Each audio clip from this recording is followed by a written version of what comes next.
The one time I don't check. The one time I don't check. The one time I don't ask, how's my audio? I'm like, you know what? We always ask, how's my audio? It's wasting time. It's wasting everybody's time. You don't need to ask how your audio is. It's always going to be fine. The one time I don't ask. The one time.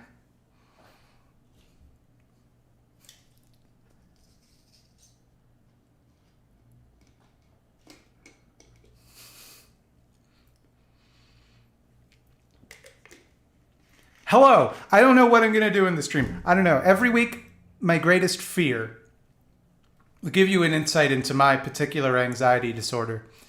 Every week, this is my greatest fear, that I won't know what I'm going to do on stream. And this week, it's come true. I don't know what I'm doing. I don't know what I can show you. I don't know how to make this interesting for all of you. I'm open to suggestions. Hopefully, we can crowdsource a solution. What happened to Grumbleton? Why is he sick? Yeah. I didn't want to say anything because I didn't want to make people feel bad, but people just aren't liking and subscribing enough.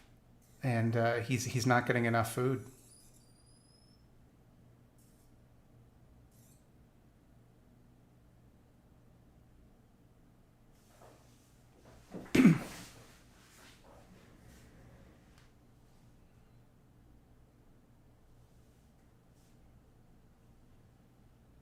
Juggle? I can't juggle.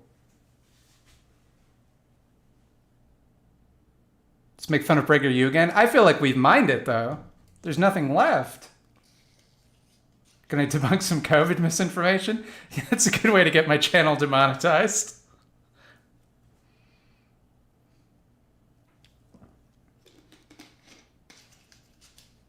How's that bite? It's all in fiction. It's just a part of a storyline. In actuality, I fell down while hiking with my wife and scratched my arm against a tree, and I capitalized on it because I was already planning on doing that bit, but I thought I'd have to do like effects for it. But as you can see, my arm has completely healed.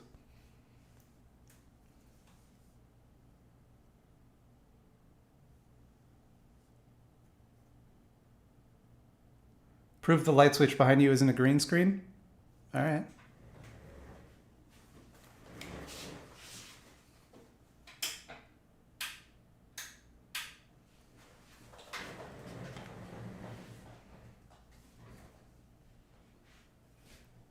Satisfied? Make fun of Gary V? I don't know who that is. Can I debug a computer program? I can put bugs into a computer program.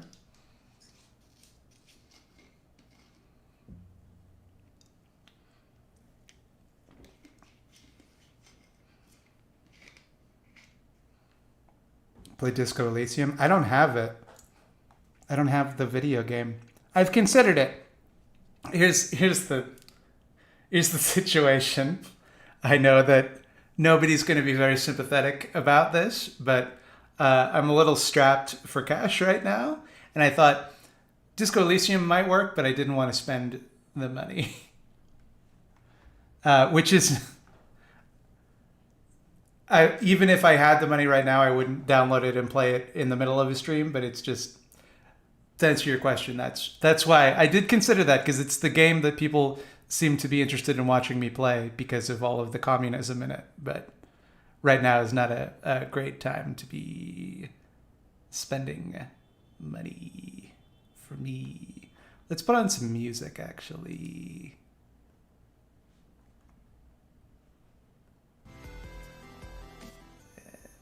Don't be fooled, that's the preview.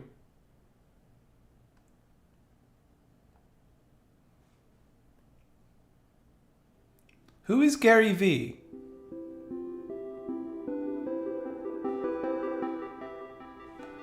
Oh, it's so loud. What are my thoughts on the Mario movie cast? What were you expecting? What was everybody... Did you think they were going to get Charles Martinet in there to do the voices? No, it's... Obviously, they're going to get a bunch of celebrities. This is exactly what everybody should have thought was... Like, the minute they announced there was going to be a Mario movie, That's obviously what it was going to be.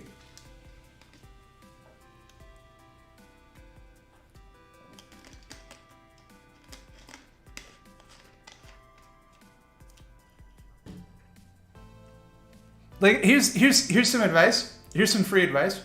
You're not going to like the movie. Because it's not for you. It's for 7-year-olds. And they're going to fucking love it. They're going to go apeshit for it. Which is great. That's fine.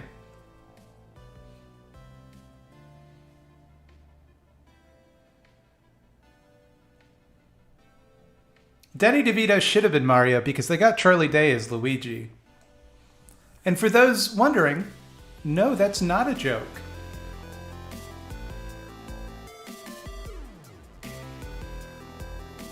Do I use the same mic and camera when I create my videos? No. This is a Logitech C920 webcam and a Blue Yeti microphone. For my videos, I use a Canon DSLR. I'm not sure the exact model name. Previously, I had been using just a shitty Amazon Essential clip-on lavalier mic. But clip-on lavalier mic is redundant. But I recently upgraded to a Rode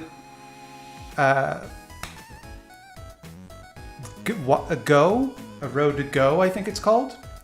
Not the wireless machine. It still clips into my camera, which probably means I'm not getting much better audio, but I did spend the money on it, so. For that Disco Elysium fun, thank you, Fernando Caselli. Halfway through talking about Disco Elysium, I was like, I'm going to sound like I'm asking people to buy me Disco Elysium, which is not my intent. It's yeah.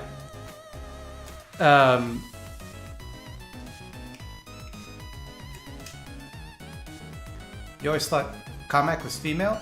You think everyone magic is female. It's a gendered stereotype that needs to go away.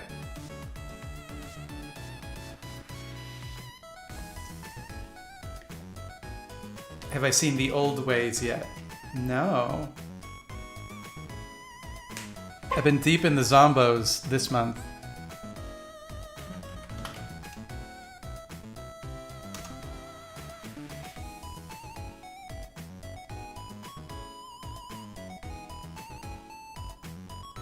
Is this Gary Vaynerchuk? Is this the guy everybody's talking about?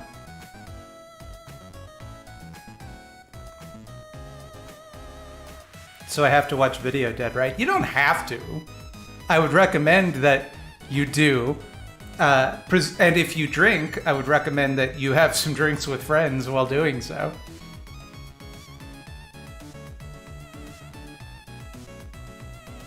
David Bowie was magic. David Bowie also had sex with an underage girl.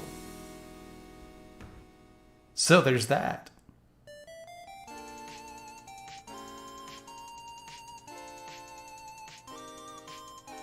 I don't understand why people want me to watch this Gary Vee guy. He looks like just a boring business influencer.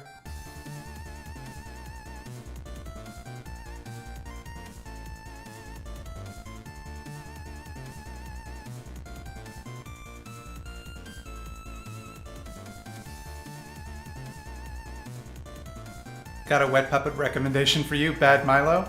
I've considered it because it's got what's his face from what's the show where it was a catering company, and Adam Scott would always go, "Are we having fun yet?" What's the name of that show?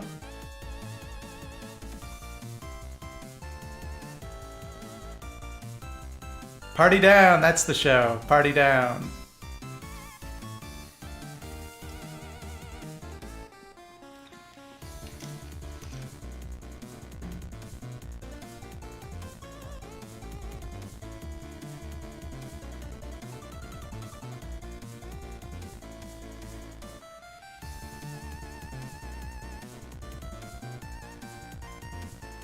We want reacts. Reacts to what? So far, the two things people have been asking me to do is old Dot Slam videos, which is gonna make me cringe out of my gourd, and this extremely boring looking businessman.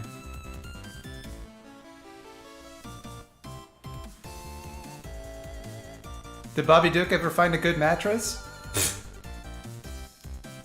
He just sleeps directly on the box spring now.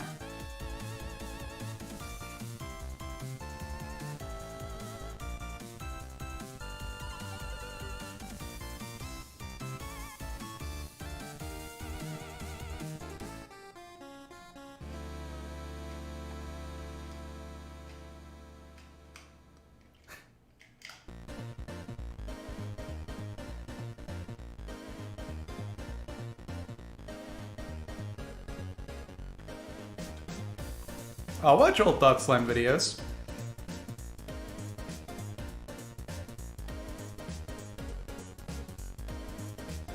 Entire stream of joke book.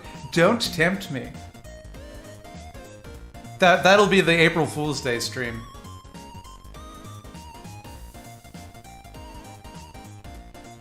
Alex Jones, unfortunately, is no longer allowed. Well, it's unfortunately for this suggestion, no longer allowed on YouTube or Twitch. So I can't stream him.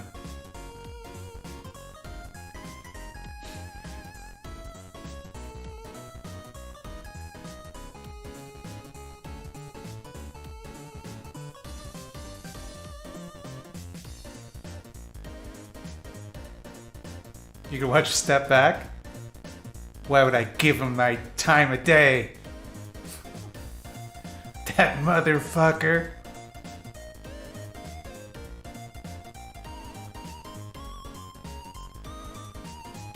Is it banned from showing him on YouTube too? Yeah, so it's like at least on Twitch it is. It's banned. You can't like show somebody who's been banned from the platform because it's a form of ban evasion.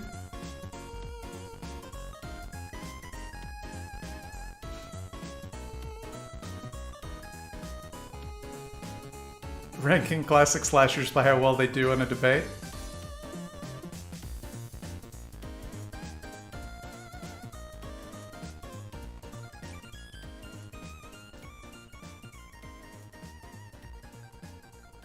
Have I played Risk of Rain 2? I have. It's too hard. That's my opinion on Risk of Rain 2. The game is too hard. I can't make it to the second level.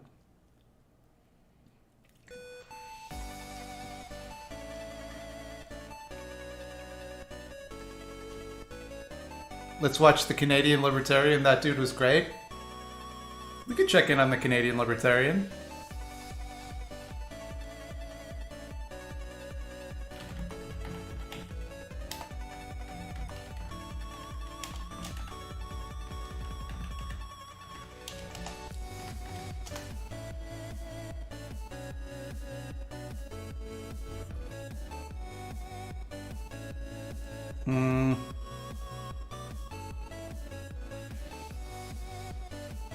See, this is the thing. All the libertarians are just... They're mad about COVID lockdown. That's the only thing they talk about now.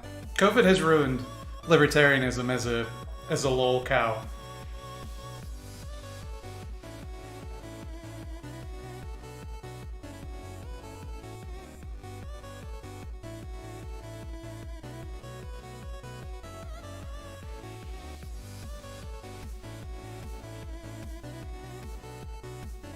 My hair looks so good right now? People always say this when I'm on stream. I don't understand. I think my hair looks better in videos than it does on stream because I don't like the way the camera's positioned. I think it makes my hair look real thin.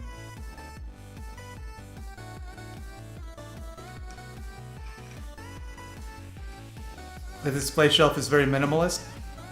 Yeah, that's my wife's aesthetic. Don't worry. I'm moving next month. And I'm gonna tacky my whole environment up. Once I have my own office that I don't share with anybody, it's gonna be tacky as hell, reflecting my values, what I want in an office.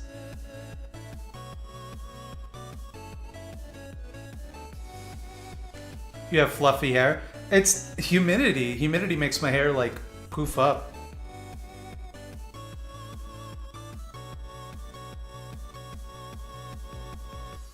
What's my favorite animals? Crows. Ordinary sausage.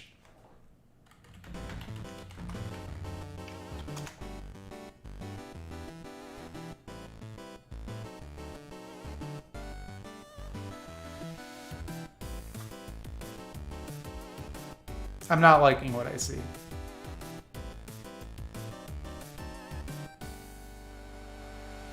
Is that a circuit breaker? Yeah, see again, you won't see any circuit breakers in my next audience. Don't worry about that.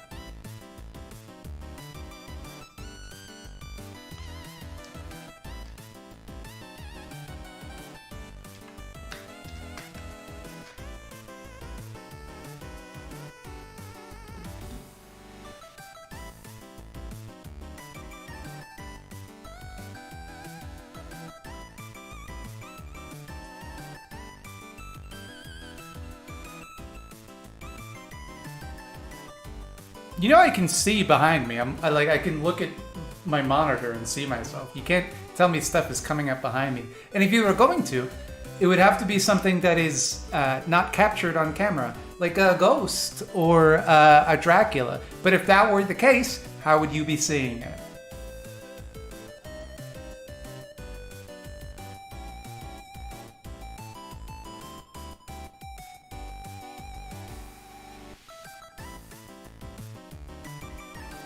Have I considered live streaming myself doing a skateboarding? So, in Canada, our data does not. Our data is more expensive than it is in America.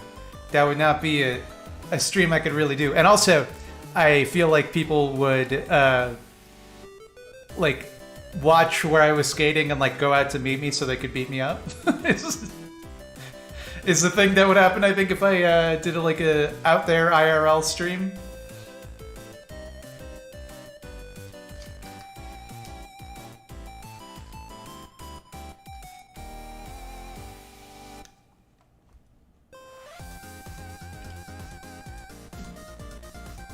Do I get routinely harassed by boomers who think skateboarders are out to hurt them? Not really. I will say though that like people in Toronto are very bad about moving out of the way of anything, but skateboards in particular. Nobody in Toronto moves when you say excuse me. They will just look at you like you'll say excuse me and then they'll look up at you like. And then you'll say, I just need to get through, and they will continue looking at you, unmoving. It's bizarre. I've never seen anything like it. I thought you thought I was in NL? I was born in Newfoundland. I live in Toronto, Ontario.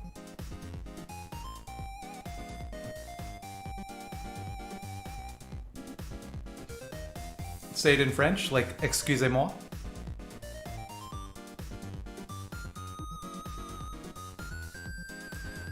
I was mostly joking, but I had not even considered that. I figured you were joking, Ron, but people do ask a lot if I would ever do that, and that's the reason I won't.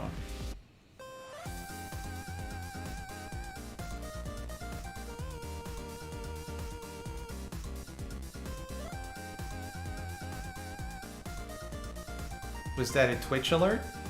Twitch alerts me about stuff. What of it?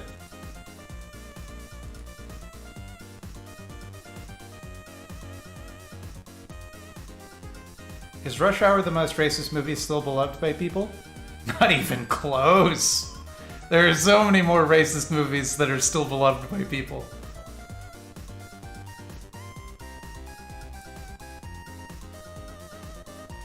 Like fucking Gone with the Wind or Birth of a Nation?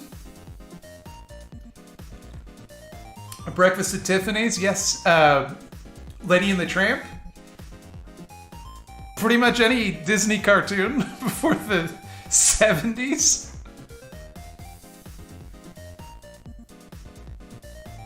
Congrats on the move. Is it an apartment or have you bought a house? I'm doing the school and work thing, so I haven't watched your live streams recently. I don't want to release that information lest I become Hassan. 300 is another good example. That movie where Jennifer Garner, Buttercup, I think it was called, or maybe it was called Peppermint, but she was a mom whose like kids were killed by terrorists, so she becomes a vigilante. It was. I remember seeing the trailer and my jaw just dropped. I couldn't believe that they would make a movie like that.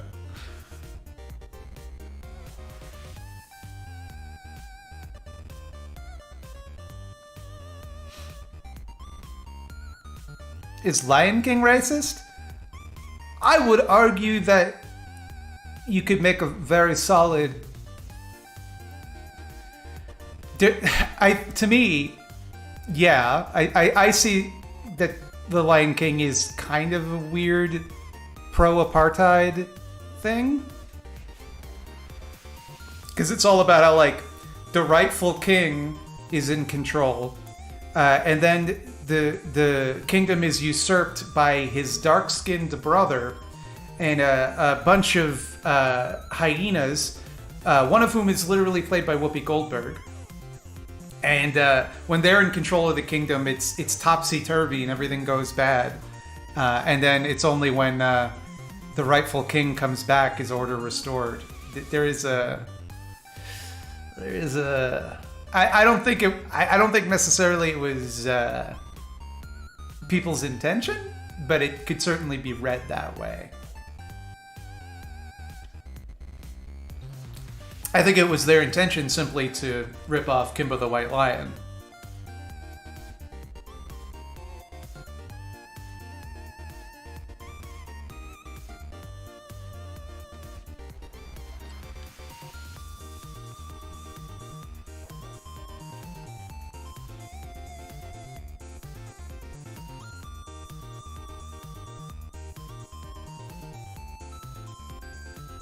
It is pro-monarchy. I find a lot of fantasy movies are pro-monarchy. They're like that's a very common trope, like the rightful king coming back. It's something deeply ingrained in Western culture, is this idea that like the Fisher King narrative of only when the right person is in charge of the state does it flourish. And I mean that even is the way that people put it, such an emphasis exclusively on who is president, rather than like anyone else in any other level of government. It has a lot to do with that, like that. It's that same sense of like the person who's in control is directly spiritually responsible for the entire area. Tricker, thank you so much for the gifties. I appreciate that very much. I assume Thought Slime is aware of the Kimba thing and is trolling us. I said that the Lion King was a rip-off of Kimba the White Lion. Did I not?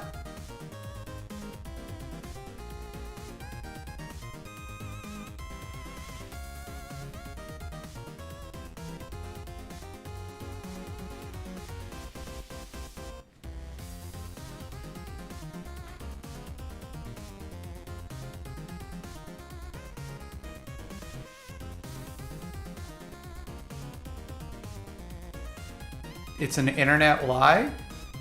Why is everybody coming to Disney's defense all of a sudden? I make one video where I'm like, Batman's not as bad as everybody says he is. Everyone gets all up my butt. Then when I criticize Mickey Mouse, suddenly everybody's like, no, he didn't do that. Come on. If you made Kimba the White Lion, you'd be on my side. You'd understand. It's not okay that these big companies come and steal all of our best lions.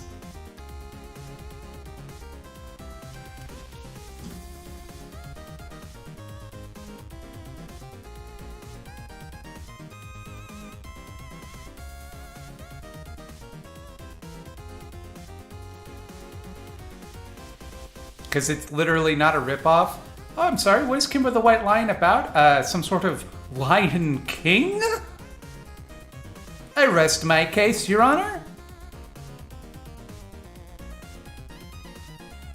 What song is this? This is called Muffin Shuffle by Harris Heller on the Stream Beats chiptune album.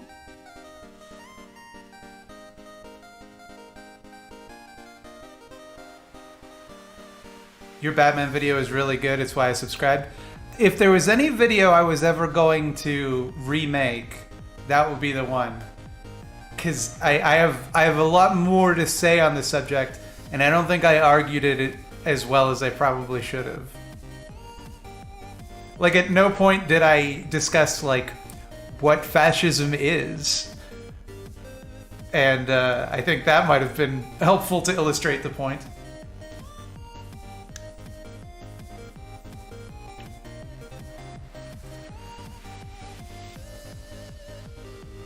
But I'm glad you liked it.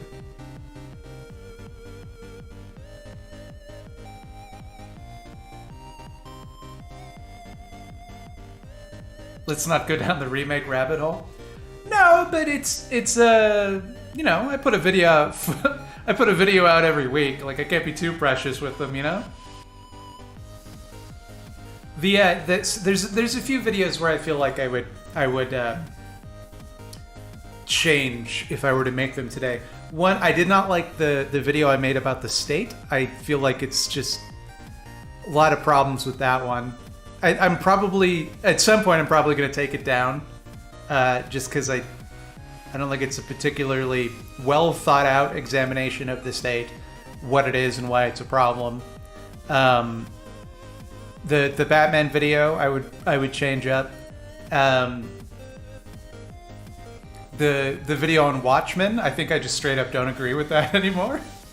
Like, not to the point where I'm like, this is bad to keep up, but like, I think my take is wrong. In the benefit, thinking back, I'm like, don't know about that.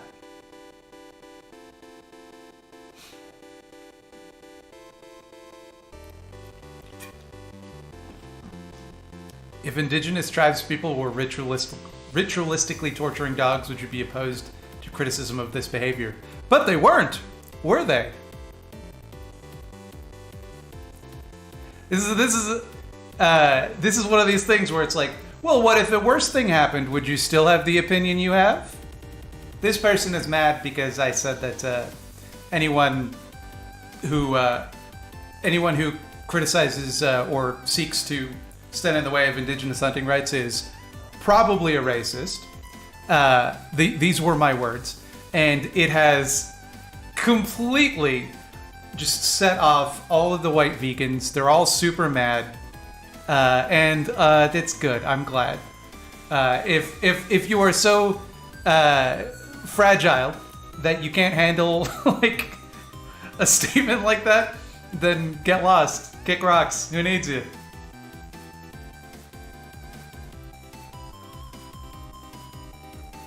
Would you still support these people if they did something else than what they're doing? Aha!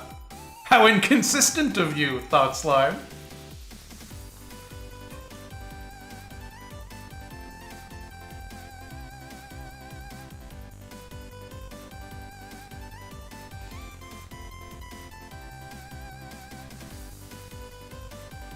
Are you considering X revisited videos, revisiting, rebutting your old videos? I'm thinking about it. Would that be something people are interested in seeing, or am I getting too up my own butt? Because I feel like something like that is very much like... It's a little self-absorbed. I don't know. When I make videos, I try very much to think like, what is my... like, how can I make this something that the audience wants to see?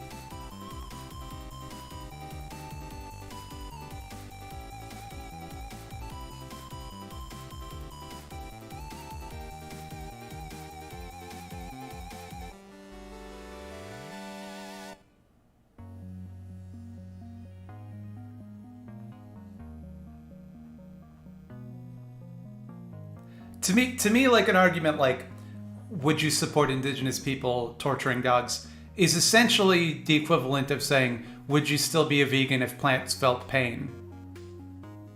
You know? Like, it's that level of disingenuous.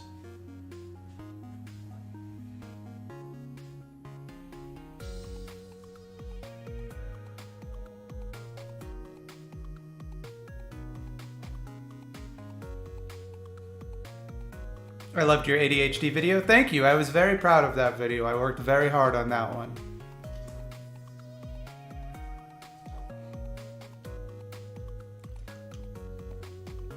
If we already know that plants feel pain and can sense when you are eating them, no, that's ridiculous pseudoscience. I've read all that shit.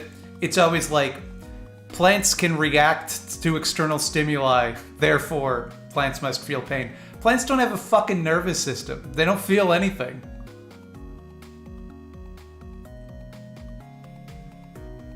You could program a drone to respond to stimuli. It doesn't mean drones feel pain.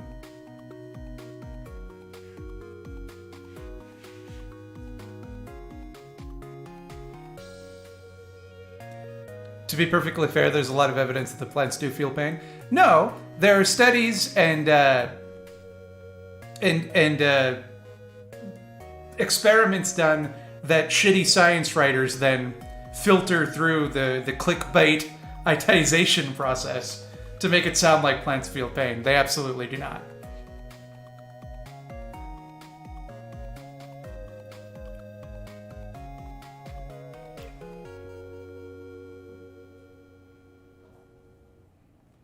You could perhaps make the argument that it's possible plants feel something analogous to pain. That they feel displeasure or they feel something that they dislike, but they don't have fucking nervous systems. Whatever it is that we experience as pain, they do not experience it. I don't know if I cannot put myself into the mind of a plant. But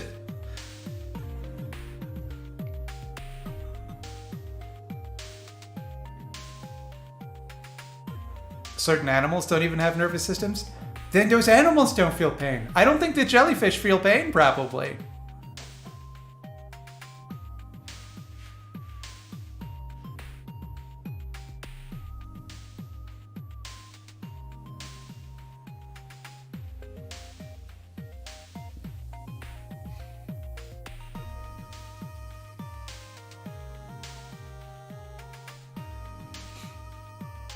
I'm worried one day we'll find out mushrooms are sentient. I will be sad. Mushrooms are absolutely sentient, but they like being eaten.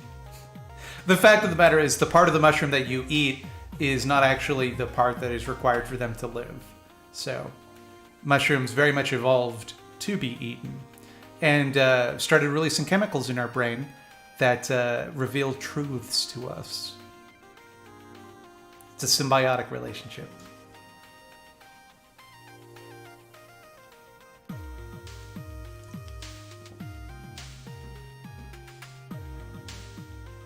The bit you eat is like the mushroom's balls? Yeah, mushrooms are stored in the balls.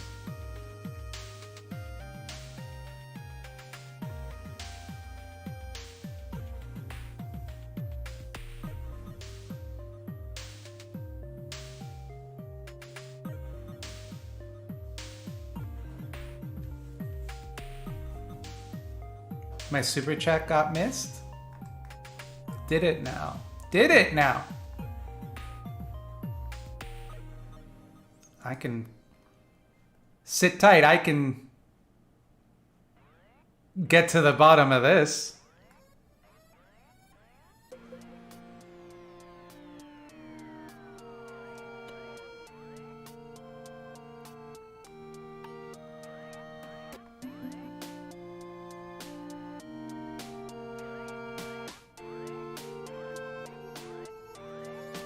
Mm-hmm.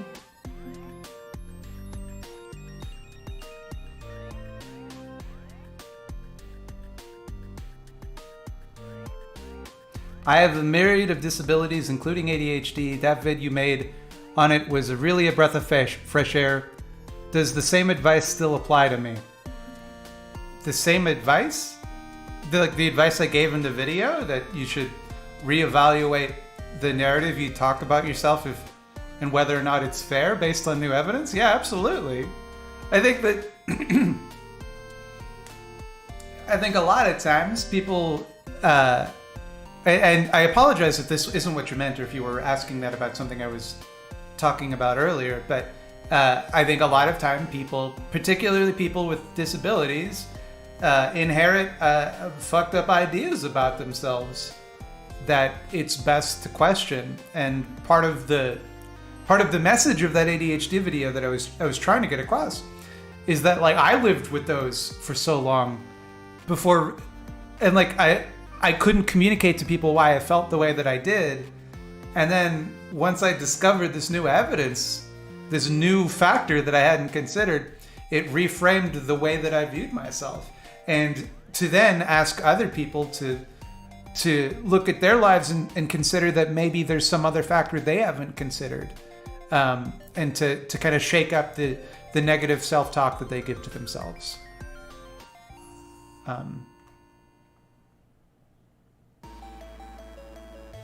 Hi Mildred, I'm a recently out, assigned male at birth, non-binary, any all, and I'm having a hard time finding AMAB NB influences. I'm lucky to be like 20% andro, but I'm into things like mechanics, etc.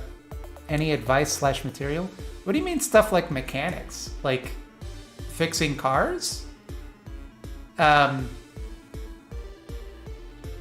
don't really watch a lot of like it's gonna sound bad, but like I have friends that are non-binary. I don't really like seek out content about being non-binary. I see, so I watch makeup content to learn how to do makeup, but beyond that, like I guess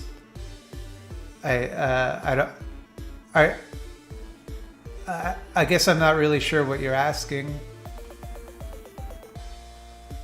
I think a video of you revisiting videos/takes you now see differently would be cool, just because changing minds and being critical of our positions is so important. Either way, thanks for the vids. Yeah, I think it would be a cool thing to do. It's just, would anyone watch it? I don't know, maybe I'll save it for when I can't think of something for 1 week. I'll just come back to an old video and relitigate it. Starting a capital campaign for some Wachowski content before Matrix 4. All due respect. Mixed slime. I feel like people should watch Speed Racer. The most underrated of the Wachowski's films, in my opinion. For you, what's the line for debunking/arguing against right-wingers? Half seem to be masked on Nazis or grifters who just believe in Damani. To me, I think,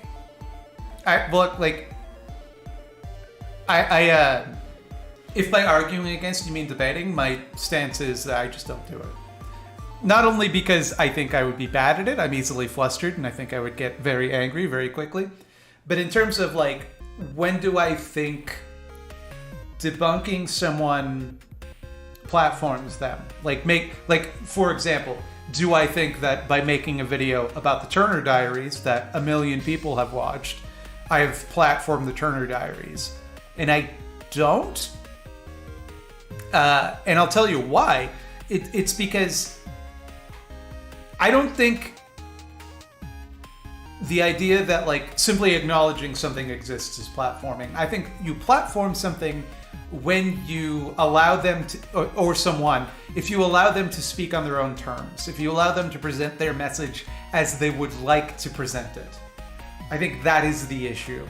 So to me, the line is, I would never let a right-winger or some weird fash asshole speak unfiltered. I would never just give them access to my audience to spout their ideas without reframing them or explaining why they're being dishonest or wrong, is my view.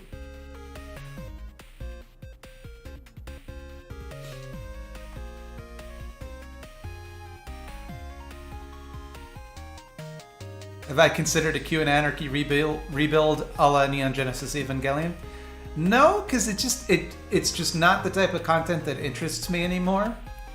And I feel that there are so many channels that, when I started, there was fucking nobody talking about doing like boilerplate anarchist 101 shit. Now there's so many channels that do it, and they do it so much better than I do.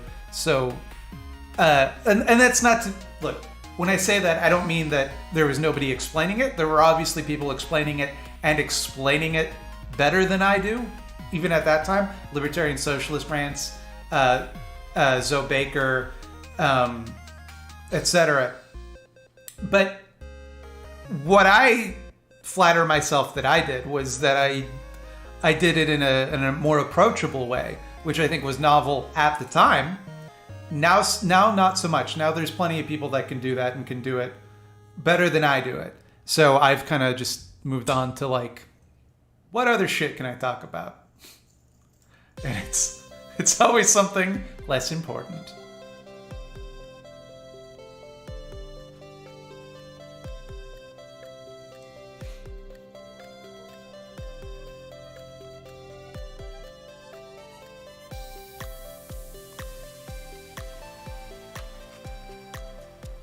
Am I generally pro or against debates with hard right-wingers? Against. Very much against. I feel that it even... Now, that being said, when we say hard right-wingers, if we're talking about like fucking...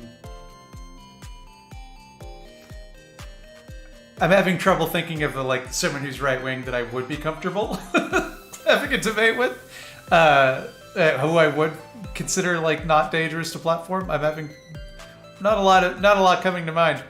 But if we're talking about like open fascists and shit like that, like absolutely I'm against that. I think that even meeting them on their own terms is itself like a kind of... You're kind of presenting their arguments as something that you're open to considering. Or that people should consider. I watched Vosh's work ethics video. I felt isolated watching it as the vid was very harsh and I felt he didn't take disabled people into consideration. So I don't watch Vosh's videos, so I don't know what he said.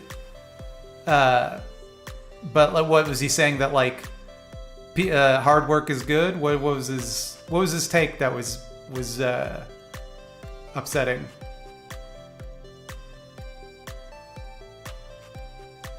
Like, here's my view on it, right? Take a subject like that I think would be common to debate, whether or not trans people are valid. To even allow for the possibility that someone is going to convince you otherwise, you are essentially creating a space where that is still up in the air. And I know that the idea is meant to be that you bring people over from the other side and get them to agree with you. I think there are so many better ways to do that don't involve creating the atmosphere of that being something that is debatable, that is a non-settled issue that we have to relitigate, we have to revisit. I just don't believe that. I believe that you treat it as it is, as something people either accept or they get fucking left behind.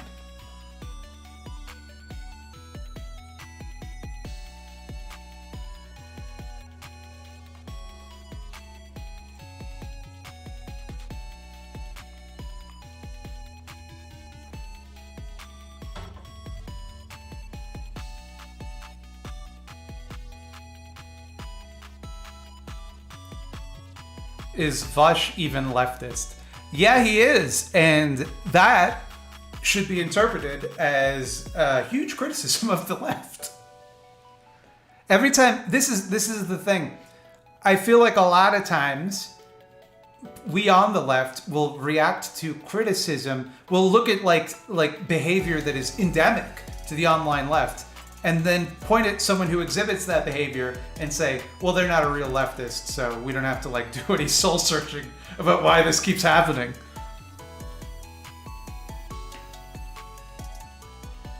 Shame is 100% more effective than legitimizing hate mongers with debate. I don't even know if it's necessarily shame that I'm talking about, but like, it's kind of like there is this idea, and it's a very liberal idea in my view, that all ideas are subject to reappraisal. That like you should be willing and able to defend your positions on every single thing, and if you can't, then that means what you believe is illogical and wrong.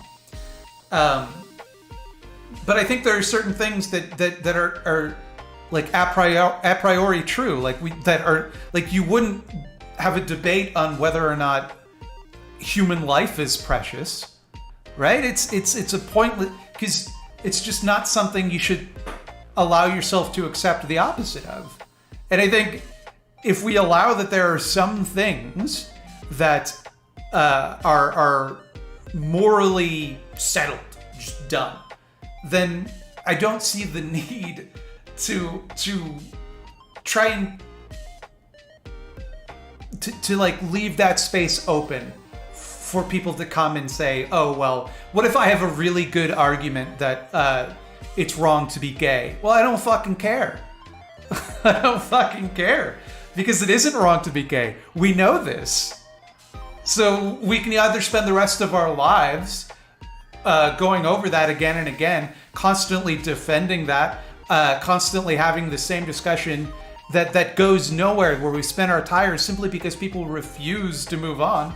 Or we can get around to like subjects that actually matter, things that we can actually disagree about productively, instead of constantly having to explain the same shit over and over. And I think there's an incentive for people to stick to these easy subjects. It's the same way that like the new atheist movement would constantly debate creationists, not because creationists were coming up with new arguments or suddenly became more worth discussing things with, but simply because it's an easy way to make content. It's an easy way to sit down and like, you can both dunk on each other and both of your audiences walk away both more entrenched in their ideas, both thinking that they've won, and it's this weird like symbiotic relationship that starts to form, and I have no patience for it.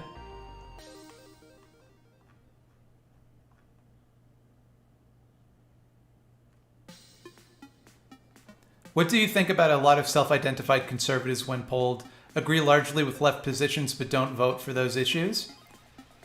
Again, I don't know why I said again. I was just buying time. I think a lot of it has to do with the fact that the conservatives are very good at framing issues in a way that the left is not good at.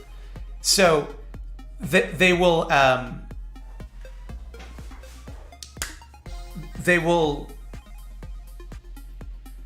for example, like Medicare for all, right? If you took Medicare for all on its merits and like asked people if they support what it is, then everyone would be like, oh yeah, that sounds obvious. That's common sense. Why wouldn't you support that? But the conservative media infrastructure is so good at poisoning the well about the term that people have like knee-jerk reactions. That would be my, I don't know. I like, that's just my intuition. I don't have anything necessarily to back that up. That's just how it seems to me.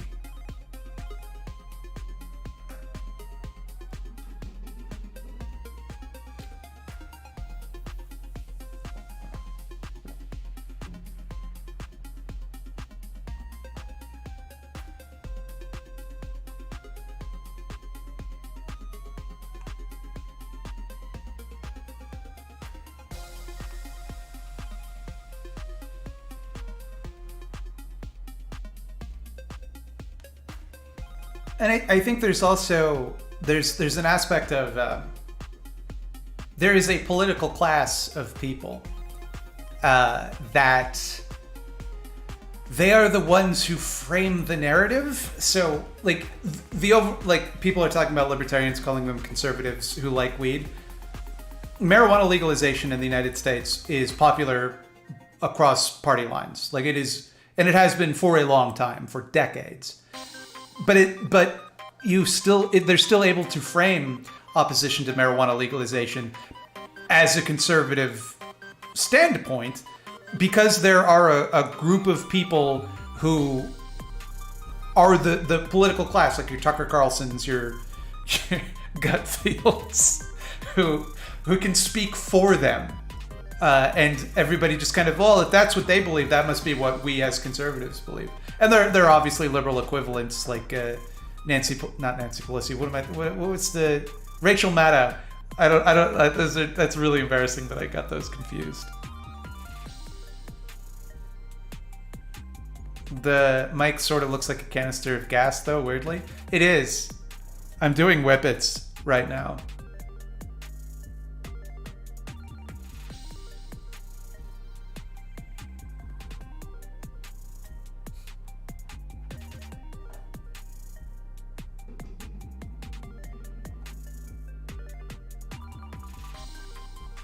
Will Thought Slime Elliot ever acknowledge my comments, or will he have to be sorted? Stay tuned to find out.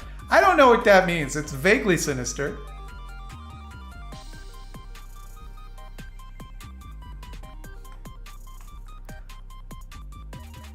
I see the chat is a mess.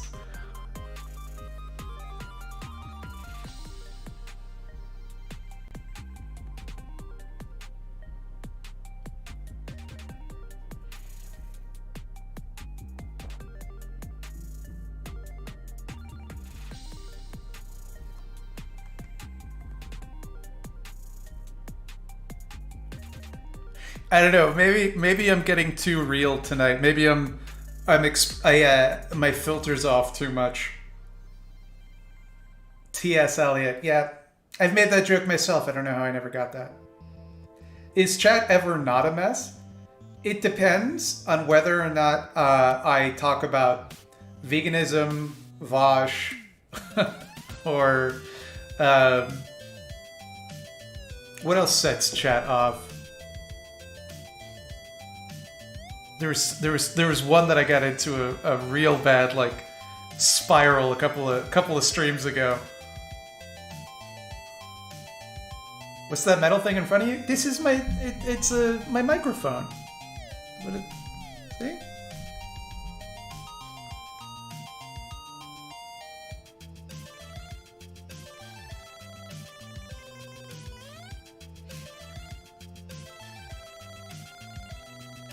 Pants check? I am indeed wearing pants. You can't fool me.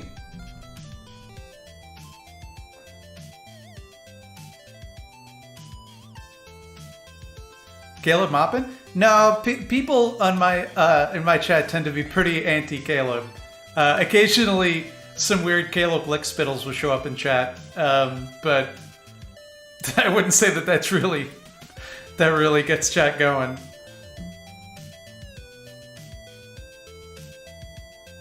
Please tell me your future streaming studio will have at least one wet puppet at all times. I'm considering buying a life-size ghoulie.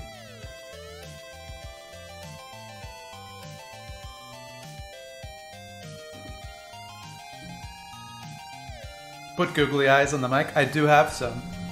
I bought a bag of googly eyes. This is the most frustrating purchase I think I've ever made. I just spilled them everywhere. See these? See these? I bought these.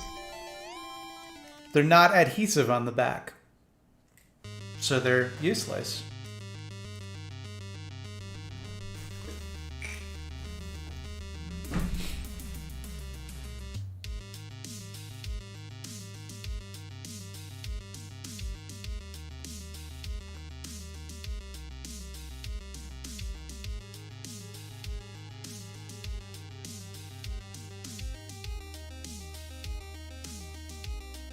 Eugenics came up once. That was a mess. I feel like people are on the same page that eugenics, it be bad. Although I think there was like a huge argument in chat one time about whether or not having an abortion specifically because the child. You had a way to know that your child would be disabled, whether or not that constituted eugenics.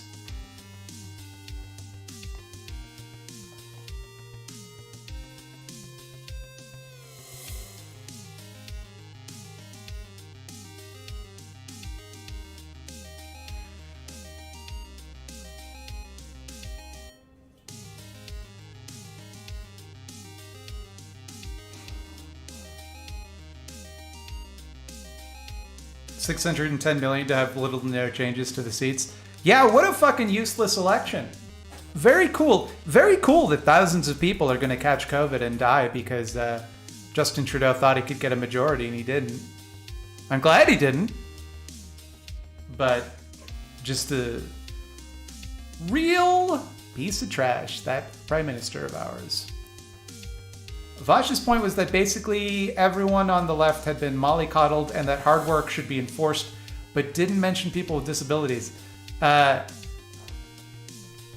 So, caveat here, I haven't seen this, and I know that Vash's fans like to say that people are taking him out of context. If indeed he did say that, that fucking sucks. That's a sucky, shitty take, and fuck that. This idea that like, oh, I'm a leftist, but I do feel that people's lives shouldn't get any easier. I do feel that we shouldn't make the lives of working people any better. That's not a leftist position.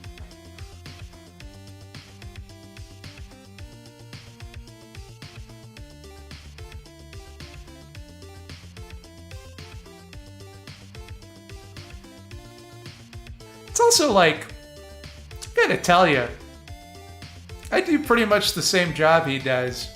I don't think we're exactly paragons of hard work. It's not exactly backbreaking labor to put content up online.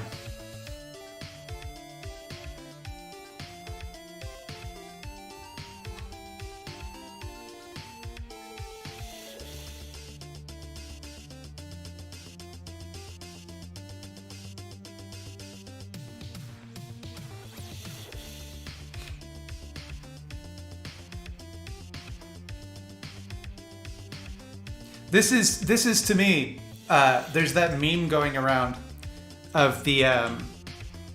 It's like the guy in a Soviet uniform and he's holding a flamethrower, and he says, "Comrade, why aren't you at the factory?" And this other guy, it's like the crying Wojak, and he's like, "I thought I'd be able to play video games all day after the revolution."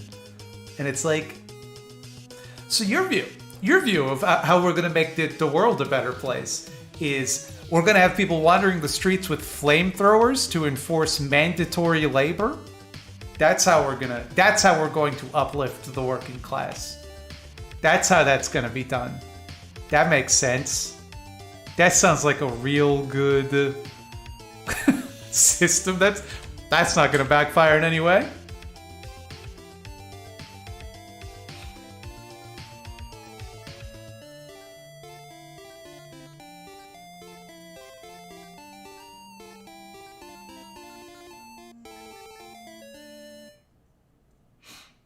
Making content is pretty taxing. Even when I was employed, making content back then was super difficult. Yeah, look, I mean, it's what I do for a living. I know that it can be difficult, but it's also like you're not working in a coal mine, you know? I mean, if you're going to have to take that, like people are being so weak and mollycoddled, they should be working harder. It's just like that's an easy take to have if your job is to sit in front of a microphone and talk to people, you know?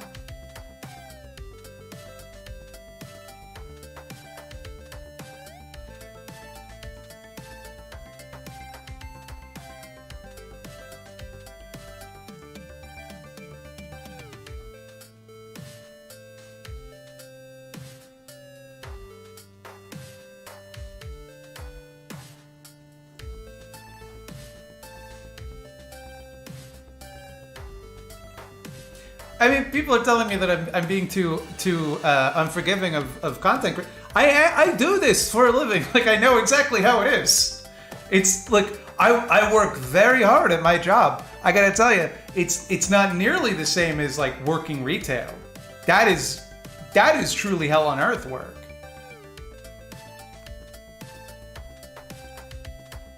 And I'm not talking out my ass here. Like, this is what I do all day.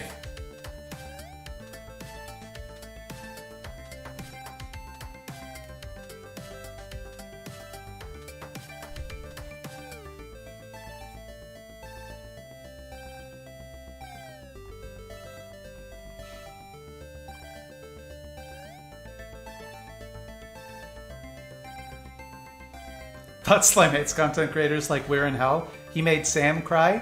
I simply asked you to imagine Sam crying because of the very clever, witty things I said about him. How he's ugly bugly, for example. That by the way, that phrase, ugly bugly, that's based on a nightmare I had where a friend of mine and I were waiting in line to get into a nightclub. And right before we got to the bouncer, my friend pointed at me and said, "He's ugly bugly, and then ran away. And then the bouncer had like the velvet rope clip thing up, and he just looks at me and he goes, puts it back down. I was like, no, I'm not.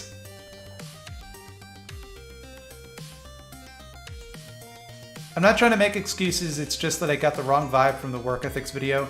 Maybe I'm being too harsh, but that's how I heard it. Maybe I'm wrong. I don't know. I haven't seen it. I've definitely heard people express similar sentiments.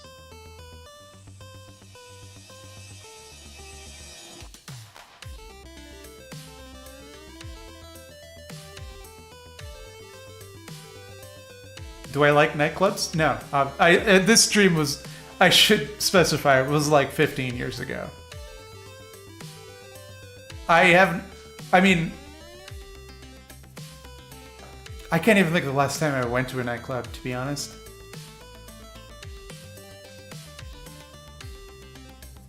I mean, obviously not since COVID.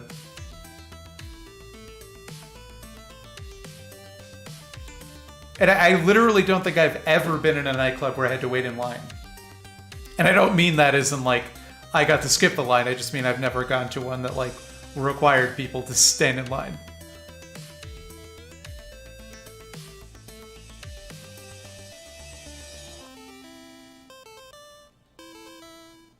How much Degrassi have I experienced? About a season. In an old job I did, I had to, the people who made Degrassi were a client of ours and I had to watch through a season of it. I enjoyed it. I thought it was cool. What the fuck do you even do in a nightclub? You drink and dance, and you try and get laid. That's my understanding.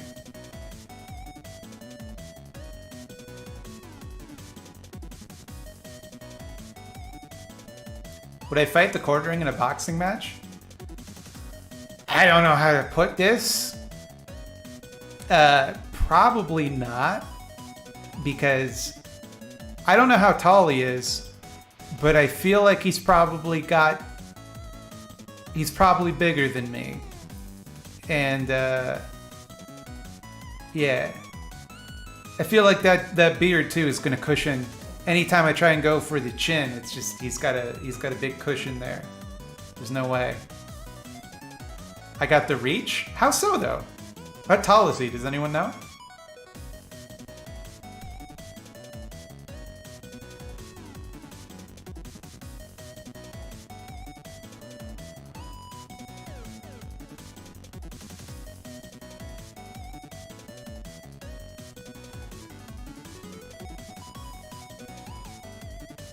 Who would I fight in a boxing match? I mean, I don't really want to fight anybody. It's not really my whole thing.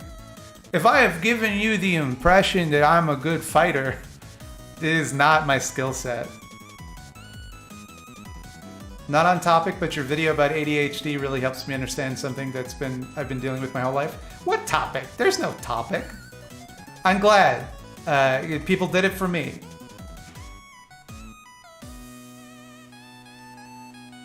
ATS, could you maybe talk about your take on gender abolition? I don't like the idea, but I have a hard time articulating why. To me, here's the problem with talking about gender abolition. Gender abolition to me is a lot like anarcho-primitivism, which is anytime you try to criticize a stance that people who support it hold, they shift the goalposts and, oh, we never believed that. But gender abolition is, to me, a useless thought exercise where people they'll say to you, oh, we should get rid of the concept of gender. And then you go, well, I feel like there's a lot of people right now whose identity and whose well-being is kind of tied up in being perceived as the gender they think of themselves as. And they go, oh, absolutely, absolutely, absolutely. We're not saying that you should misgender people. We're saying that there should be no gender. I'm like, oh, okay, well, so what does that mean? And they're like, we stop thinking of people as men and women. We stop thinking of there being a distinction between genders. I'm like, kind of sounds like you're just misgendering people. A little bit.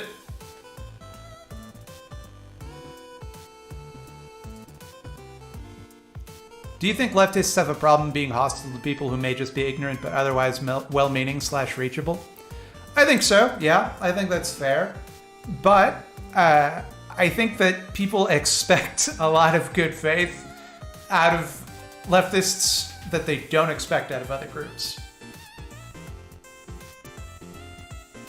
Like, if someone comes to me and is like, I don't understand why you think workers should own the means of production.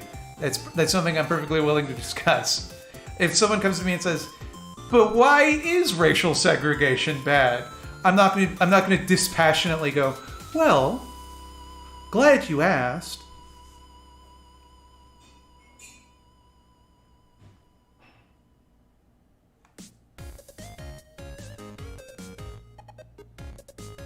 How tall am I? I'm 5'10", the same height as Spider-Man.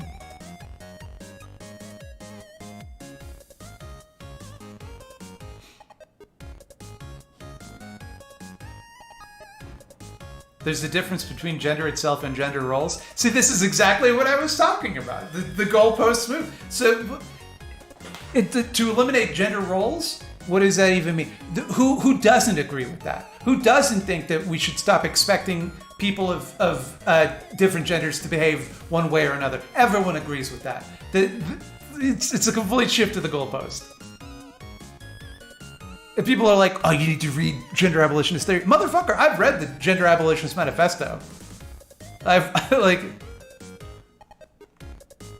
Who would you fight in a Punch-Out match? Glass Joe. It's the only person I stand to have a chance against.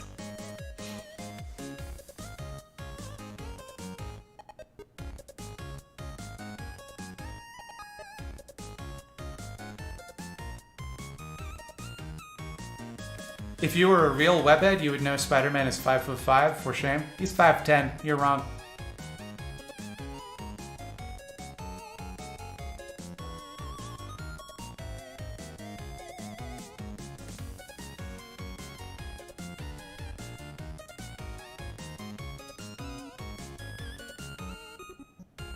How old am I? I'm 36 Canadian years old.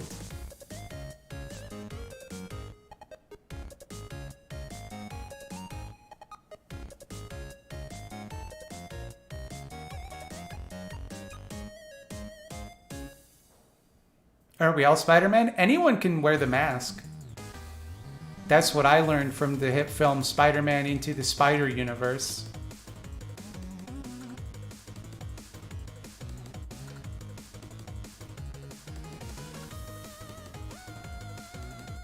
Blaze, have I ever read Captive Genders? I have not.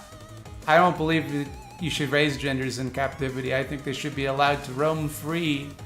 I think you should only have grass-fed, cruelty-free genders.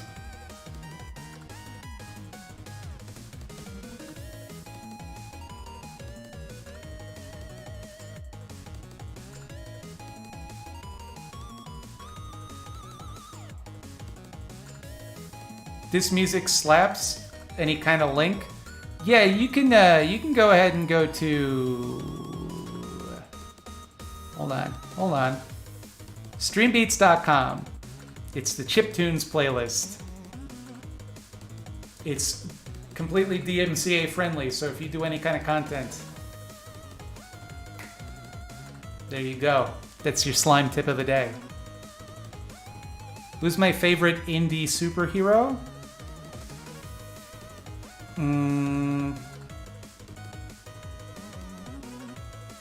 Depending on how you mean by indie. I have an upcoming video on this subject. If you're not Canadian, you might not be familiar with the character, but if you are Canadian, you will know. Cyber Six. I know Cyber Six is from Argentina, but regardless, the cartoon was shown in Canada. for a long time, Canadians are more familiar with Cyber 6 than Americans. That'll all change when my video comes out. What I feel about mug root beer? It's fine. Mug root beer. Look, it's not my favorite root beer. I'll say that. Not my favorite. Number 1, Dad's root beer. Number 2, A&W. Number 3, mug. Barks is dead last. Fuck Barks.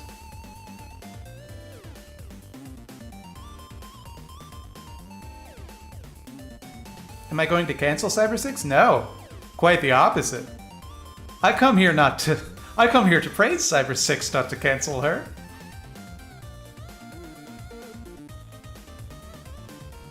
What do I feel about Trigun? Really loved it when I was like 16.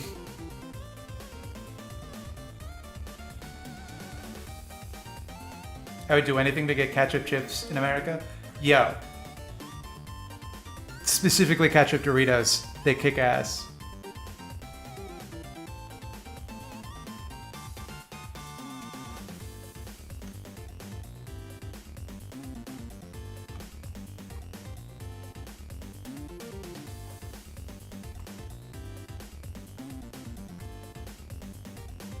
YTV was awesome. I reduced commercials and cool, definite, relatable, not grown up all the way hosts. Yeah, I don't think Cyber 6 was on YTV though. It was Teletoon. Can't believe we haven't talked about Reboot yet. I've made my feelings on Reboot quite clear. Reboot is a fantastic show. Cyber 6's brother was an artificial panther.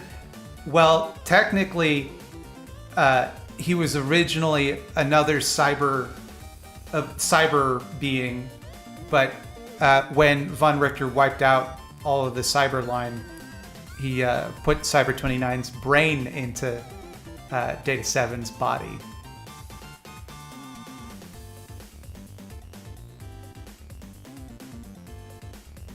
Is Cyber 6 taller than Spider-Man? I bet she is. She wears like heels and stuff, so probably.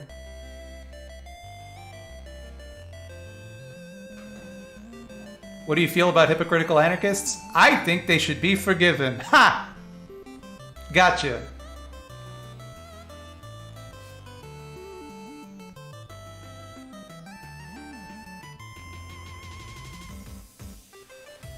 Reboot is a tortured show? What does that mean? Reboot is a fun show.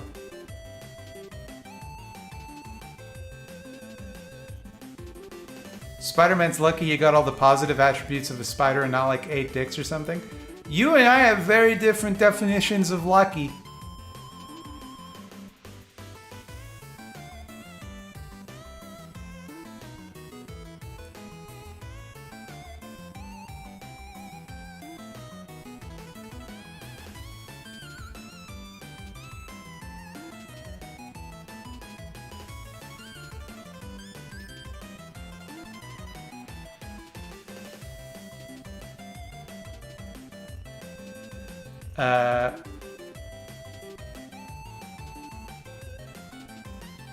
I don't think Spider-Man got 8 dicks during the Man Spider arc. He got 6 hands. I think based on the typical hand to dick ratio, that would be 3 dicks. You know, a femme Spider-Woman would be kick-ass. She'd probably eat her exes. There are so many Spider-Women. How do you not know this? Jessica Drew is probably the most famous, but even nowadays we've got Ghost Spider, Silk, the other various Spider-Women. Spider-Gwen is Ghost Spider. Forgive my ignorance, but is there a study how workers owning the means of production would work in a massive global operation? IBM/Apple/Boeing, etc.? No, but I don't think it should. Probably. Probably we should not have companies that big, and maybe they should be broken up into smaller confederations of workers. Maybe you could have small groups that come together rather than a big, huge group that controls like a third of the global economy.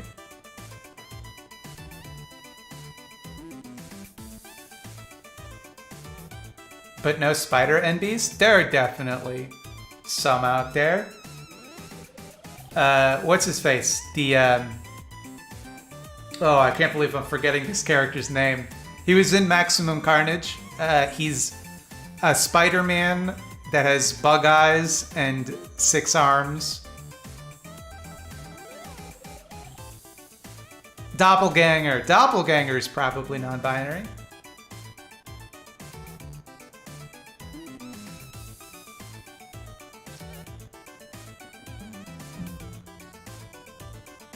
That's true. Venom uses we, us pronouns.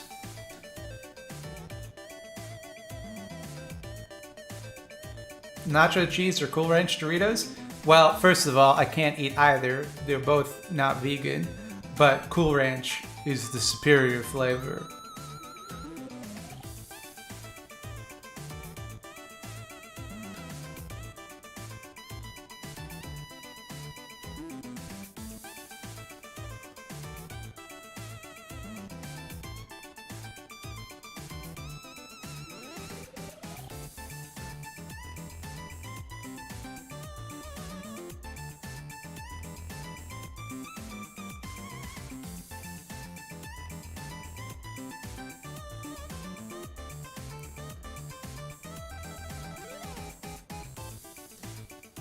Venom isn't using it as a singular we, them, though.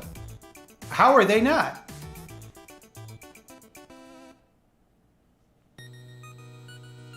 Neither Eddie Brock nor the symbiote is. Venom is. What are some things you think would surprise people to learn are vegan that you enjoy? Sour Patch Kids are one that seem to surprise people. Oreos, but I think that might be just the Canadian thing, so check the ingredients. One that seems to surprise people a lot is movie theater popcorn, because it's yellow. People think that there's butter put on it, but it's actually coconut oil, typically. Again, check with the movie theater before eating it. And chicken. Chicken is vegan. People don't realize that.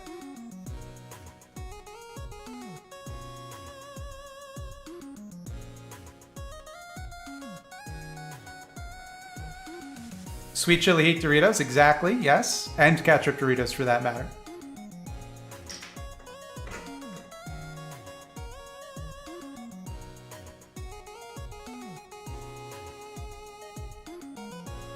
Some Doritos flavors are vegan, yes, as I just discussed. Sweet chili heat. There's like a spicy flavor in the States that's vegan. I always see it on lists of vegan junk food. And ketchup Doritos as well, obviously. Otherwise, I would just have to stop being vegan.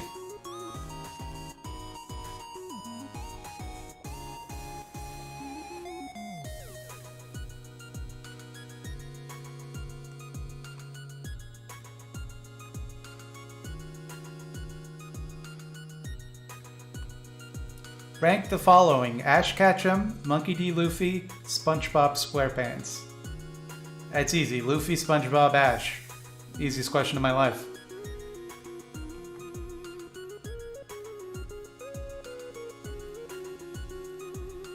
Do normal Doritos even have normal cheese?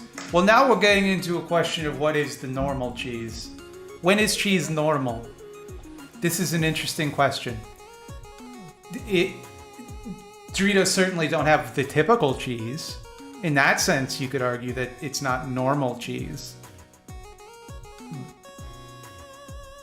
But I think in the sense that it is cheese. What constitutes a cheese?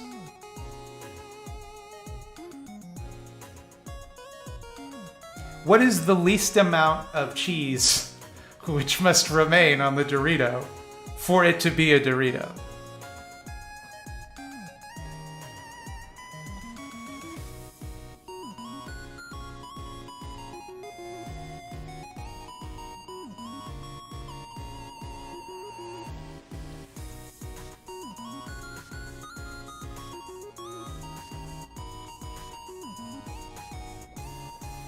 There are two perceiving beings inside Venom, so I wouldn't consider them singular for the purpose of pronouns, but I might be wrong. See, this is an interesting question. We've got Eddie Brock, we've got the symbiote, and we've got Venom. I would argue that Venom is a third being that is more than the constituent parts of Eddie and the symbiote. And if we can recognize that for Garnet from Steven Universe, spoilers, then I see no reason why we can't make that exception for Venom.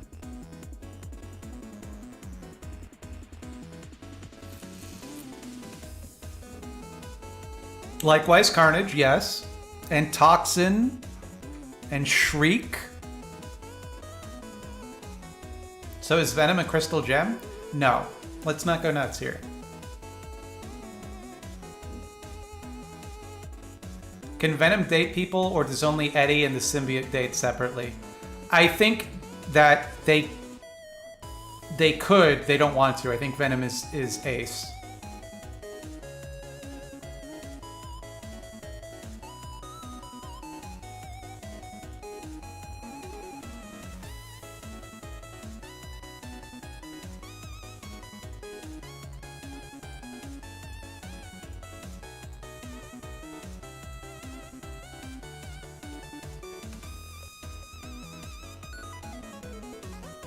Might be a Canadian thing, but a Dorito is a shaped tortilla chip. No Name has an unflavored variation of their Dorito, so I would have it qualify. No. Dorito is a brand name. Otherwise, it's just a tortilla chip or a nacho.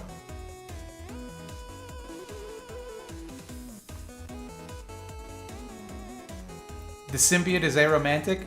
The symbiote is edisexual.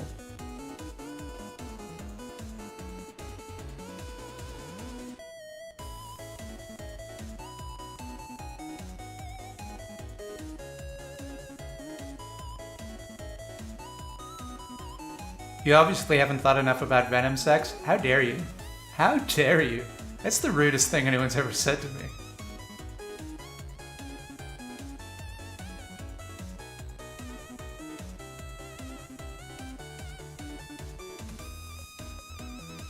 Nacho chip implies flavorings? Does it though?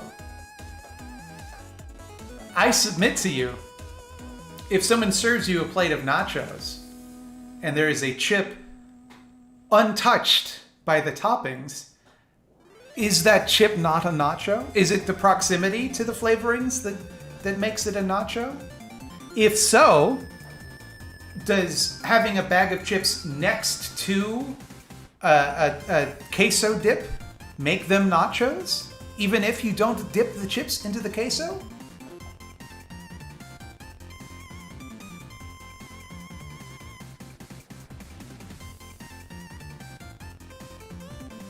Does Can Venom nut? He can, but he doesn't.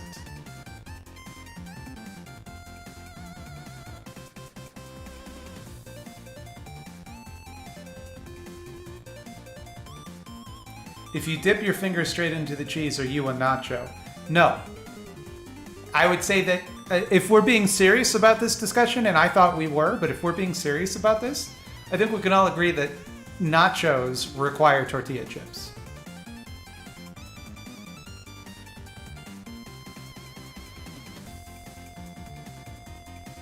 It is the tortilla chips served in a certain manner that makes the whole as unto nachos.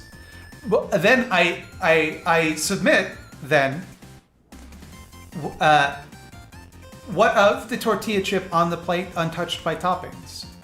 Is it simply because the intention of putting toppings was upon that chip that makes it a nacho? Is it not a nacho? Would you say, waiter, what is this tortilla chip doing in my nachos?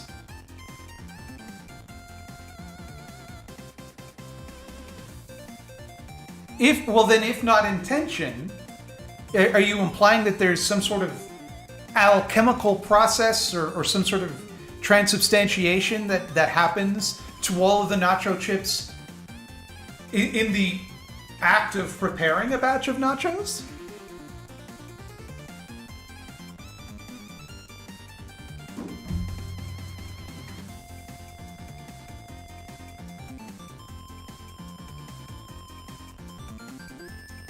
Nope, did not mean to play that.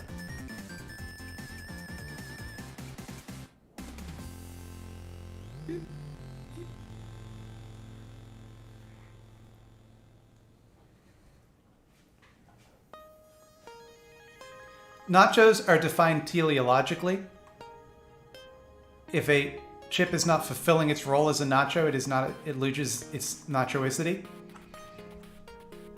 So you're telling me, and this is utter madness, you're telling me that if I go to a restaurant, someone serves me nachos, I eat my fill, then I get a tummy ache from all the nachos I'm eating. Oh, why did I eat so many nachos? And I say to the waiter, take these from me. I don't even want them wrapped up. Throw them away. Get them out of my sight.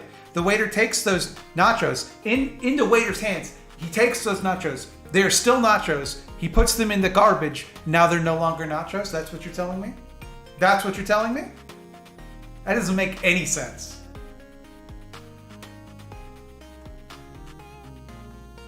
This conversation is worth every penny. Yeah. Well, we're getting to the heart of what is a nacho. That's like asking why there's lettuce in your salad. It's the substrate or base for a dish. Exactly my point. If the lettuce is part of a salad, is it not? Irrespective of whether or not that piece of lettuce has gotten any other salad toppings on it? If it has, by some strange circumstance, avoided all of the other toppings, there's nothing touching the lettuce? Is it not still a part of the salad?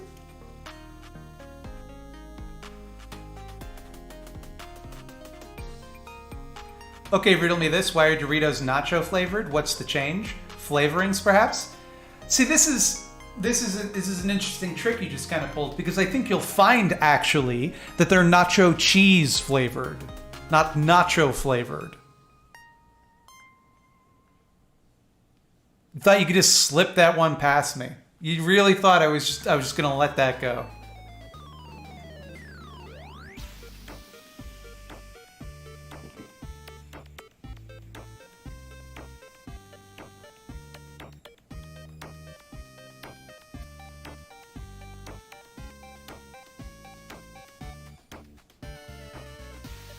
I just told you what nachos are. I've yet to hear a satisfying definition of when something is and is not a nacho.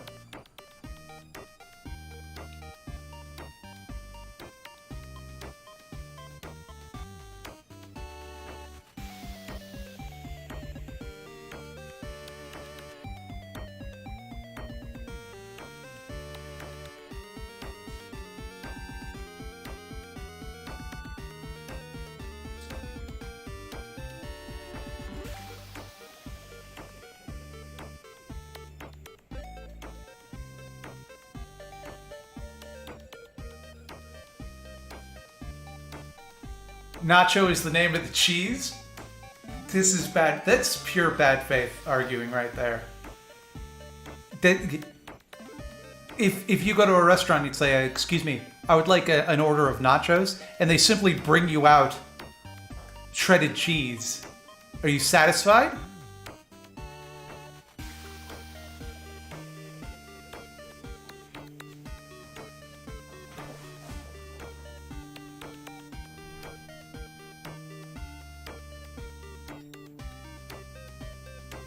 And I'll go even further. If you go to a restaurant and you say, could I have nachos without cheese? What do they serve you? They serve you tortilla chips with a bunch of toppings just sprinkled on top of them.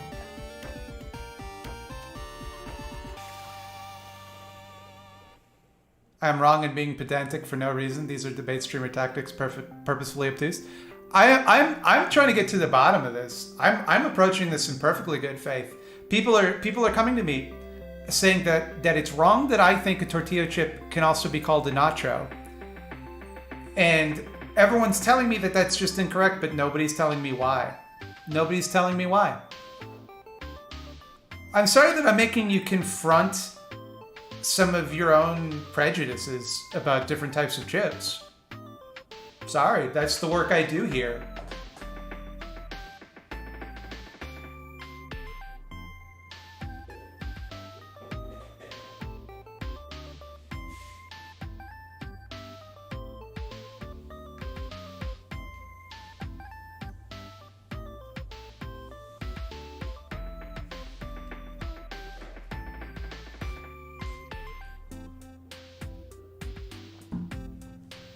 Could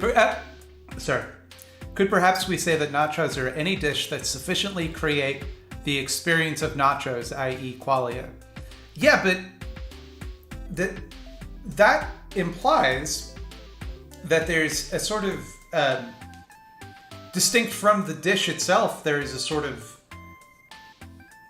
perfect nacho experience to which you could compare your dish to. And I don't think that there is. You said nacho chips as in nacho cheese. Is it the chips of the dish known as nachos? A common misunderstanding.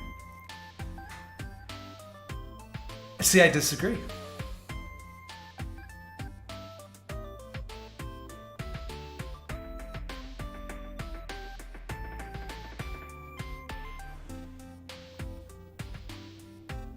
Again, I put to you, if nachos is the name of the dish, if then a tortilla chip were in a plate of nachos, not with unsullied by toppings, it's still a nacho.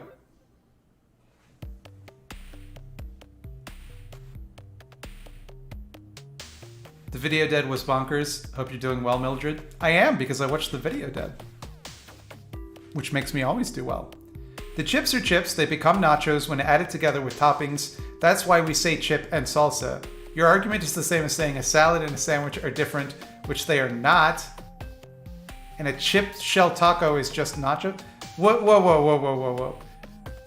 Right in the middle of this content, you lost me. What do you mean by your argument is the same as saying a salad and sandwich are different? Are you implying, Zatz, that salads and sandwiches are the same thing? Because you're gonna have to back that position up. If this is what we're moving off nachos now. Yes? Oh, okay. Well, that's what this stream is about now. Explain that to me.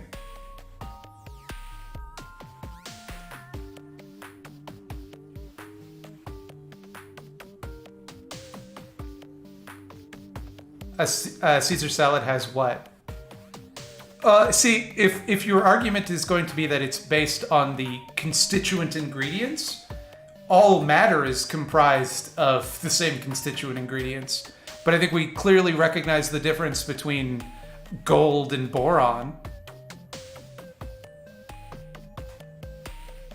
I think that's a what is salad? Salad is like pornography in many ways, but I don't know what it is, but I know it when I see it. Nacho abolition now? No, I'm very pro nacho. I'm not against nachos. I don't know why people are getting this idea.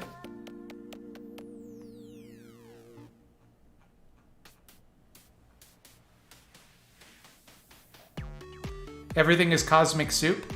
It's more like a cosmic gumbo. It's a kind of cosmic gumbo. I'm unfairly critical of nachos. Nothing. If you are interpreting what I am saying as criticism of nachos, that's on you. Fuck, just Google food cube. I'm stressing out. Alejandro Marquez keeps telling us the origin and he's being drowned out. Here's $5 for you to acknowledge aloud.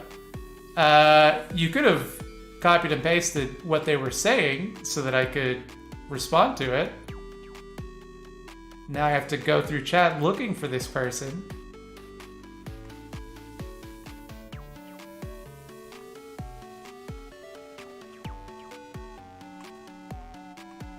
I'm scrolling up so much, not seeing them.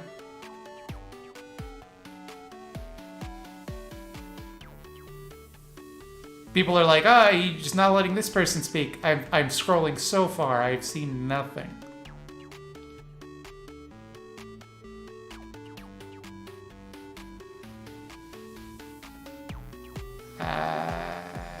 Not seeing it.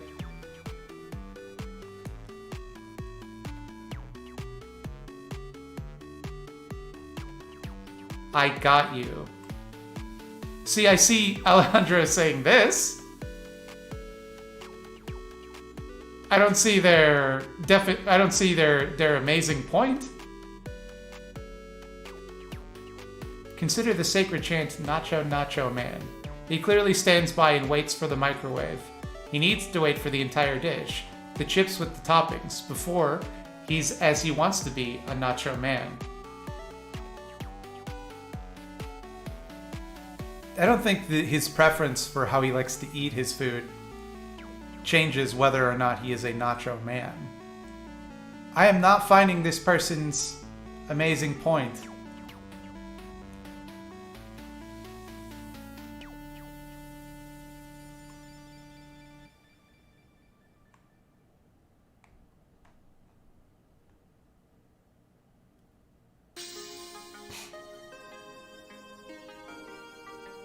A nacho is a chip with melted cheese, a chip without cheese and or toppings that have been in contact with said cheese. A chip that is unsullied by toppings is just a chip. Here's the thing the guy was saying. Nachos were first made by this guy named Ignacio, probably. His restaurant had run out of other ingredients and he had only chips, cheese, and jalapeno.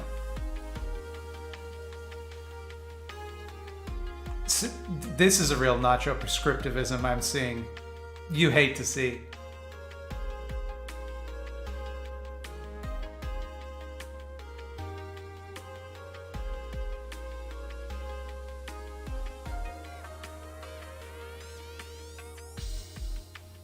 Don't call me Alejandro. I wasn't talking about you. A restaurant owner in northern Mexico named Ignacio. I'm assuming it's pronounced Ignacio. I normally would see that name and think it's pronounced Ignacio. Ignacio. But if they're named nachos, it stands to reason that his name was Ignacio. Put together a dish with chips, cheese, and jalapeno.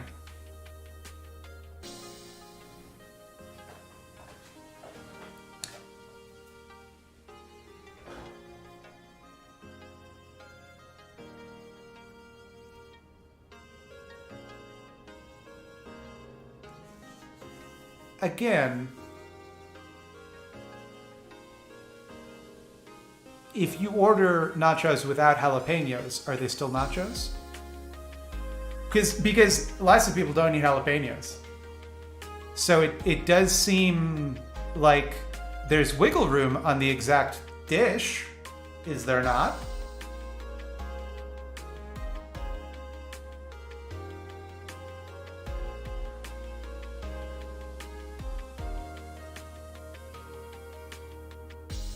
I would argue that the one ingredient which, when removed from the dish, makes it cease to be nachos is the chips. Hence, the chips are the defining ingredient. They are what brings it from being not nachos to nachos. We can organize this as a math equation, right?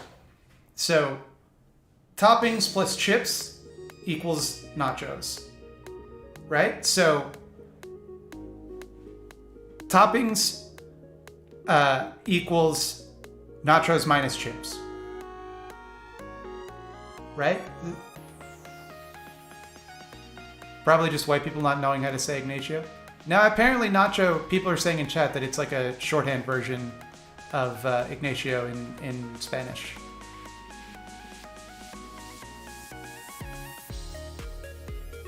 You have conceded it's a dish. Tortilla chips are not a dish. Checkmate, atheists. I don't think I ever denied that nachos were a dish.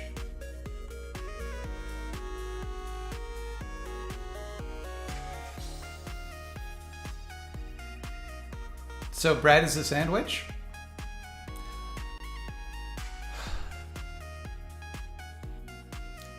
No. Bread is not a sandwich, but you could have a sandwich without bread. I submit to you the KFC Double Down.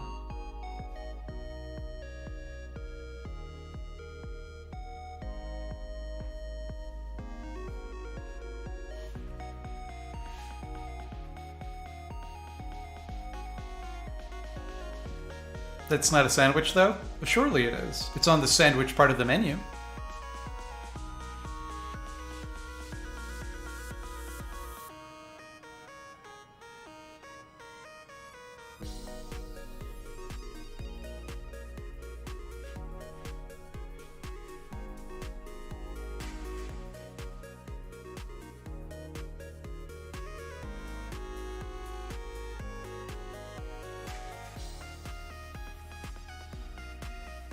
Ice cream sandwiches, thank you. Yes, as well.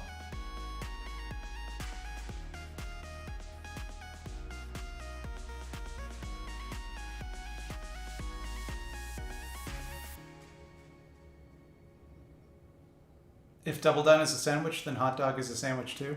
I will die on this hill, and I think this is settled science. Hot dogs are definitionally sandwiches.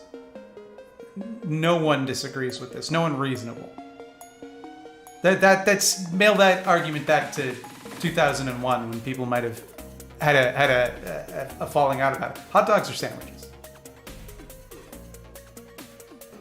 which I've learned today makes them salads. I didn't know that. It's a wrap. Wraps are sandwiches, dog.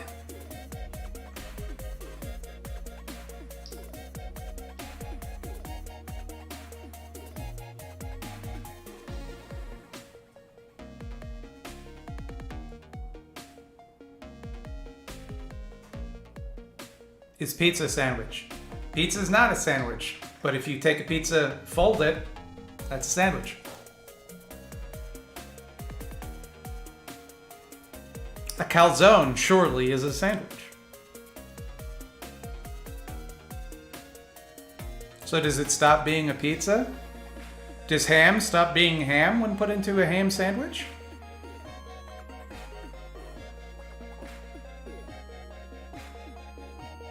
Burritos are sandwiches, absolutely.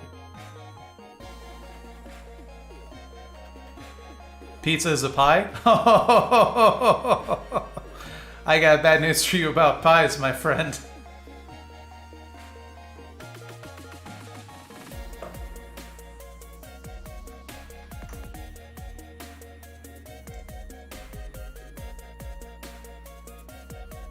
Is a ravioli a sandwich? Absolutely, yes.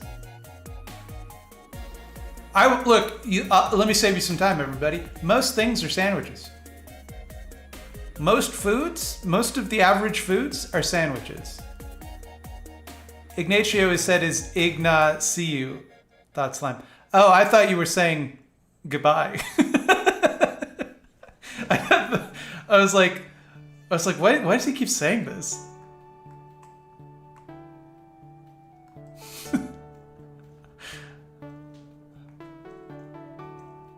Are taco sandwiches? Yeah. Yeah. Most things are sandwiches. I'm sorry to be the one to break it to you. Is the ocean a soup?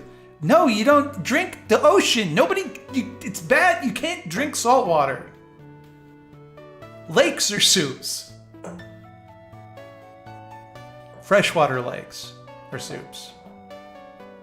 I know it's ironic because most soups are quite salty.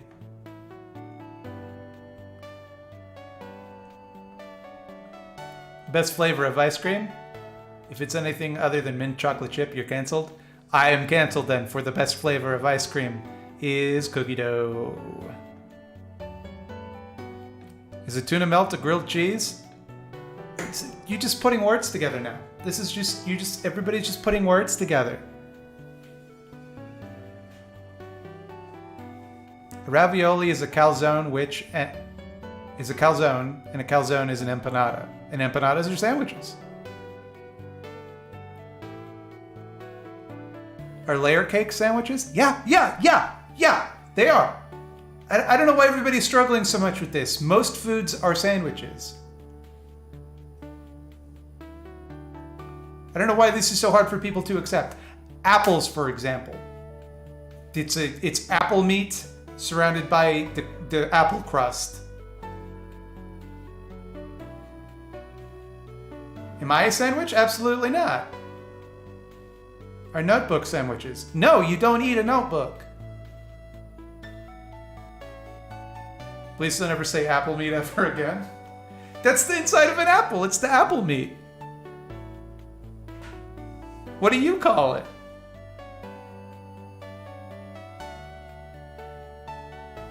What is pizza if not an open-faced sandwich? Or are open-faced sandwiches not sandwiches? Of course they are.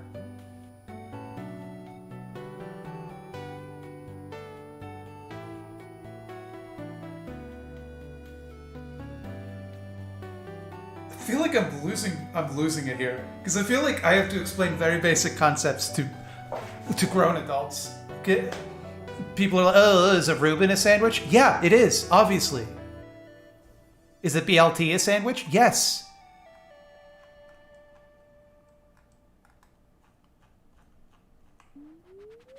But you still say pizza's not a sandwich? Yeah, and looking back, I see now that pizza is a sandwich.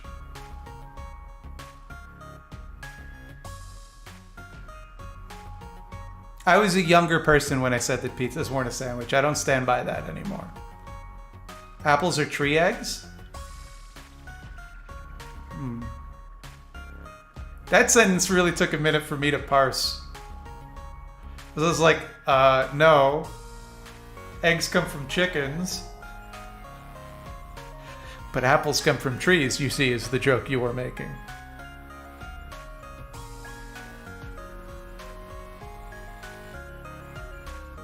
Eggs are chicken apples? Absolutely. The interior of a fruit is called the flesh. Flesh is meat. Fruit is not vegan. That's no skin off my nose. Fuck fruit. We discussed this last stream. There are so few fruits worth anyone's time.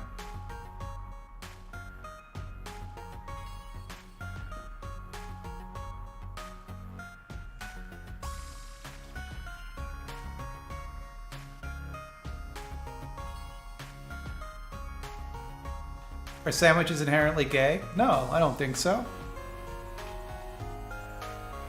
Apples are computers? There's many kinds of apple. Cereals are fruits, though? No, they're not. I don't know where you got that information.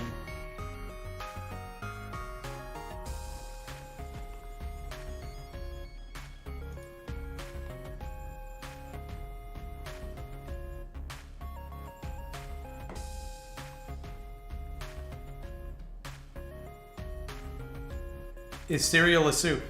Absolutely. Yes. Coffee is a broth? Yes. Yep. Yeah, lots of things are other things. This is the lesson you should be learning.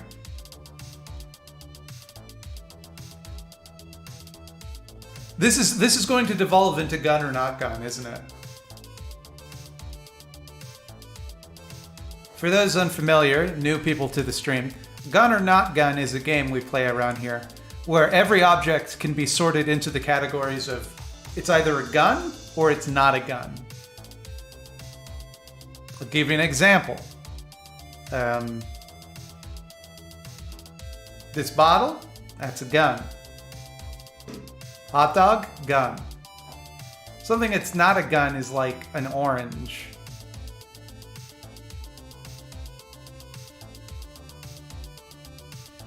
Is the sandwich a gun? Depends on the sandwich. Some are, some aren't.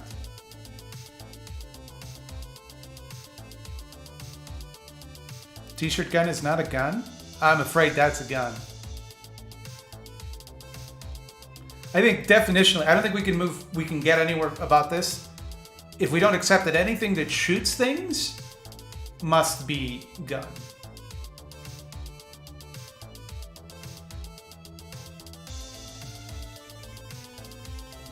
Mayonnaise is not a gun. You can make mayonnaise into a bullet.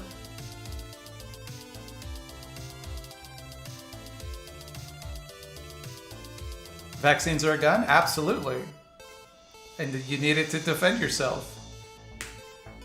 I'd rather have one and not need it than need it and not have it. Not unlike a gun.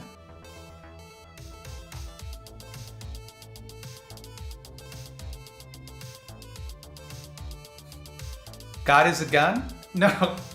According to the film Zardoz, the gun is good and the penis is evil. So by that logic, yes, God is a gun.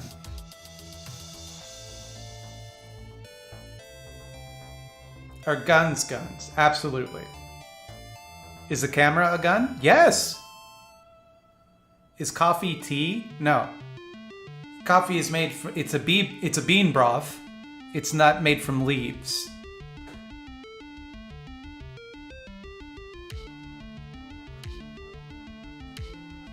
Are guns bullet apartments? I think it's more like a bullet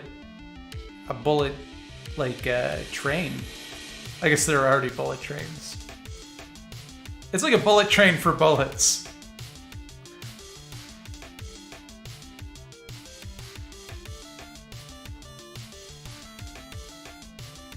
I don't think coffee is bean juice. To me, like, juice implies that the water within comes from the actual fruit, whereas coffee is water with bean particulates in it, so it's a broth.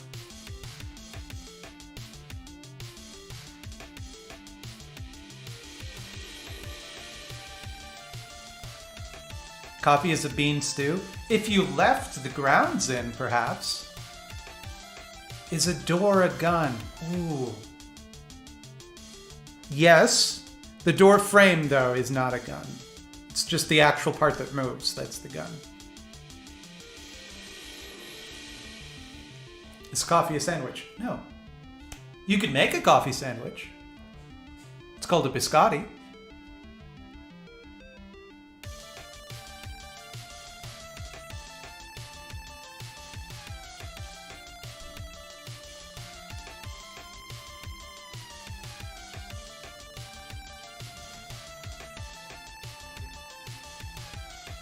What is the singular of biscotti? A biscotto. You didn't think I'd know, but I've watched enough Jordan Schlansky videos to know that.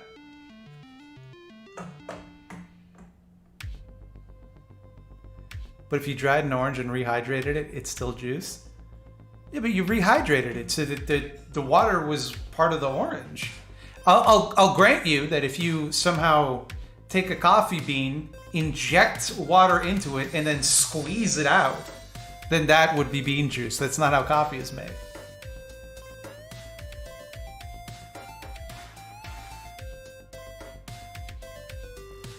The orange of Theseus.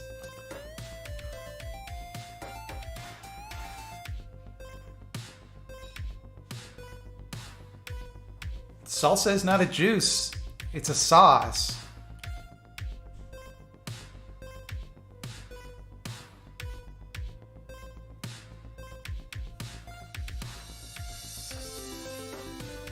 How do we kill Superman? You got two choices. Your basic killing Superman choices. Green kryptonite is always a good option. Magic also works. Underutilized. You could try using red sunlight to weaken him. Risky choice. Because yellow sunlight's all around us. If, just saying, he gets access to a little bit of that, he's got all of his powers back. Not what I would pick. I would go with kryptonite or magic.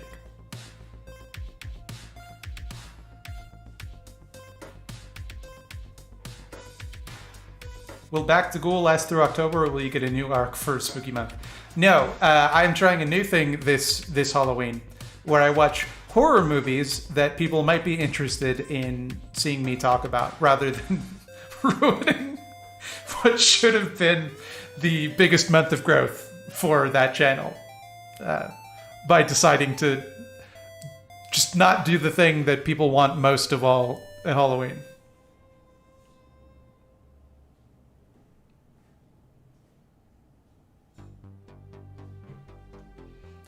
I'm consuming an edible gummy. So this whole food semantic conversation is about to become a whole lot more fascinating. You will be visited by Bobby Duke at 3 a.m. unless you send this to 10 of your friends. Salsa is technically a smoothie, right? Sure. Yeah, everything's everything else. Does Superman not need to eat then?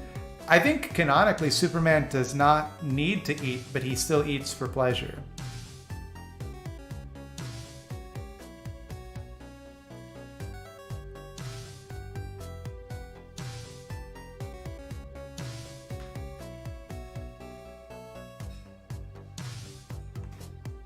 Is slime spooky or horror? I would say it's spooky, for sure. Depending on the slime. I would think the blob, that's horror. I would think the The slime guy from Monsters vs. Aliens? That's spooky. Marvel or DC? I would go with Image Comics because I love Spawn in the Spawn universe.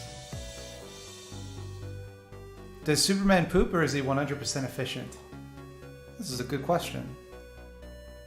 I think Superman could poop. But I think if he so chose, he could just evaporate all waste within himself. Ever read Saga? I've read the first trade of Saga. I liked it.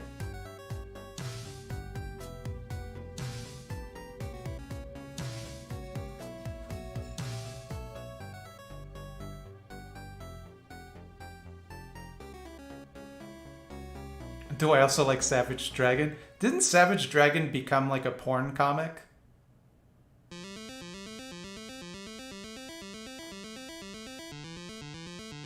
Do you know how Superman shaves? Well, this is actually an interesting question. There are several proposed ways. The most common is that he lasers off his stubble using his heat vision in a mirror. Another is that he uses salvaged Kryptonian metal from the pod that brought him to Earth as a child. Still others argue that Superman has full control over his muscles to the point that he can will his beard not to grow. Just wanted to say thanks for all the great Lefty content. You also turned me on to some great horror movies, so thank you for that too. I'm assuming you're referring to the video, Dad. You're welcome.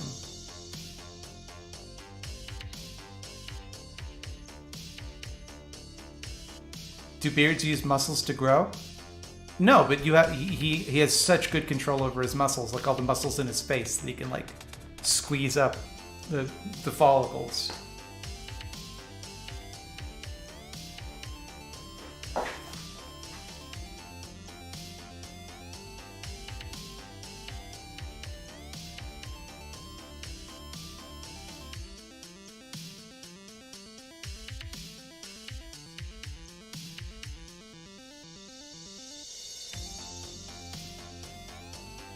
Doesn't that kind of make any time Superman eats a little unethical since it's food waste? All the food he's eating throughout his entire lifetime could have gone to someone else. He didn't need it. But presumably he could offset that simply by like super growing some food. Getting some like Kryptonian seeds and growing them somewhere. Could produce superfood for people.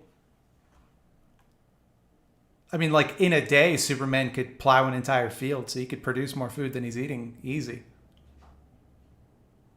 He flexes his jaw and all the hair flies out? Yeah. And if you're too close, it'll, like, stick into you like a porcupine. He can only do it at the fortress.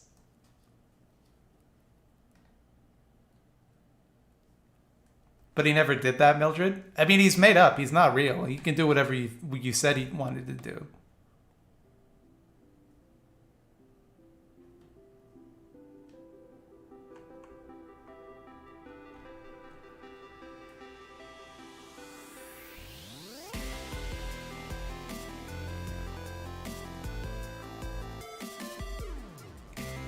Do you think you would ever do a Scaredy Cats version of the eyeball zone where you highlight cool horror content creators? I mean, whatever the eyeball zone is, I could probably just highlight them on that.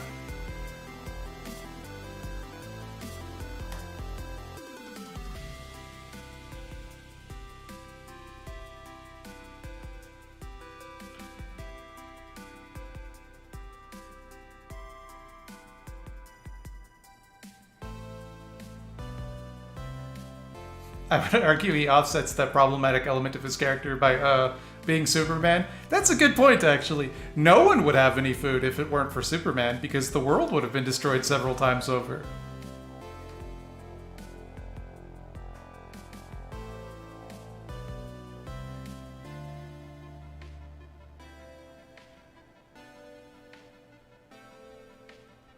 Is prison wallet a sandwich? Isn't that when you just put stuff up your butt? Would Superman beat Jesus in a fight if Jesus refused to hold back? Is this pre-crisis Jesus or post-crisis?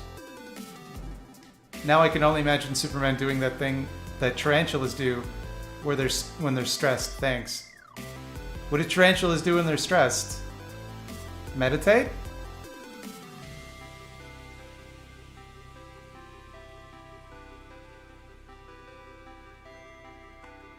I didn't catch if you were familiar with the comic characters Apollo and Midnighter from my super chat earlier. They're from The Authority, right? If I'm not mistaken. I'm familiar with Midnighter, who's like a more psychopathic Batman. In the actual sense of the word psychopathic, not used as a pejorative. But I'm not familiar with Apollo. Have you ever thought of doing an Oops All Eyeballs episode? Yeah, that's a good idea. I should do that 3 years ago.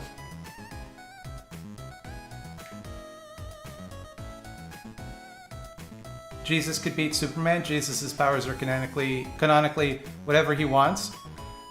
Jesus couldn't even stop Pontius Pilate. You telling me he can beat up Superman? I don't think so.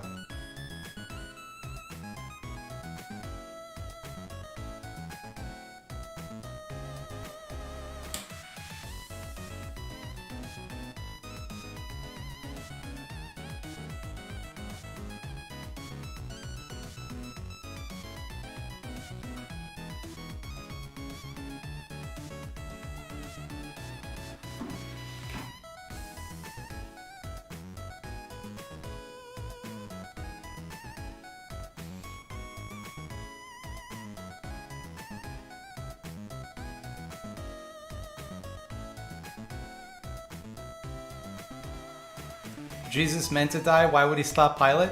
Well, he turns to the Father and says, "Why have you forsaken me?" Seems like he wasn't enjoying it. Seems like he didn't want that to happen.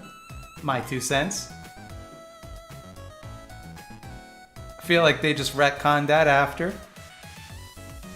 You're a nerd. Have you watched Marvel's What If? It's very weird, but a lot more interesting than any live-action Marvel property in a while. Hard disagree.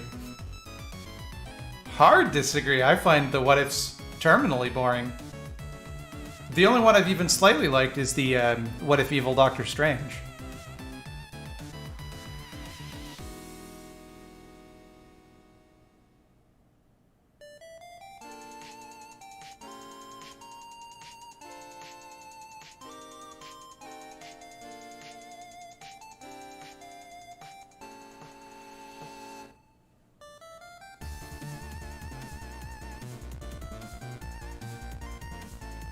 Which is weird, because I actually hate the MCU Doctor Strange.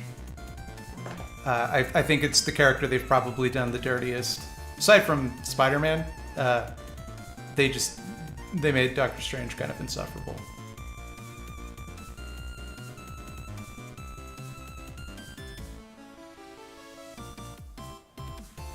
What If comics have been a long tradition in the Marvel Universe? I am aware of this. Not the What If Star-Lord was T'Challa? That was I think the most boringest. There was no conflict. What if Star-Lord was just a better guy? What if in this movie, where the conflict is about how incompetent and kind of self-absorbed the main character is, what if he wasn't? Would you mind dressing in the attire of the Garbage Man whenever reviewing particularly bad films? This way we'll know in advance when we're in for it. Tarantulas kick hairs off when stressed. No, because I don't know enough about the Garbage Man. He only gets a couple lines of dialogue.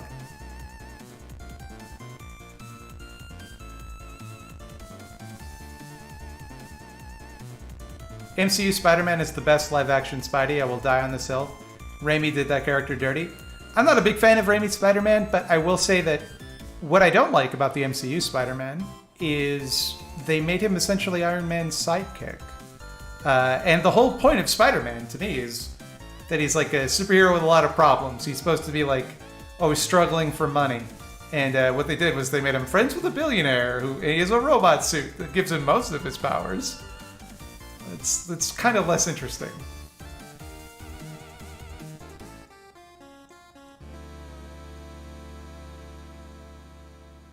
What is Doctor Strange? I thought it was that internet musical with Neil Patrick Harris. That's Dr. Evil.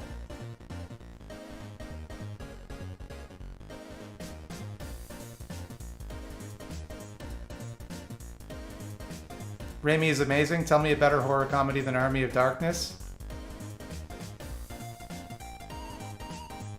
The Video Dead. No, it's Dr. Evil. He's evil, and that's why it's so twisted that they made him the hero. Dr. Evil is Austin Powers? That's Mike Myers is Austin Powers. You're mistaken.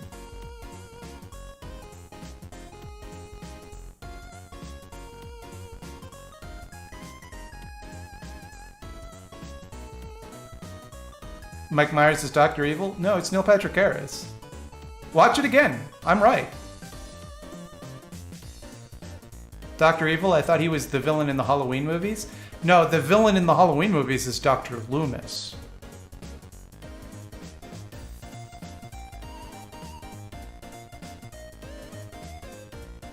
No, Mike Myers is the killer. You're thinking of Freddy Krueger.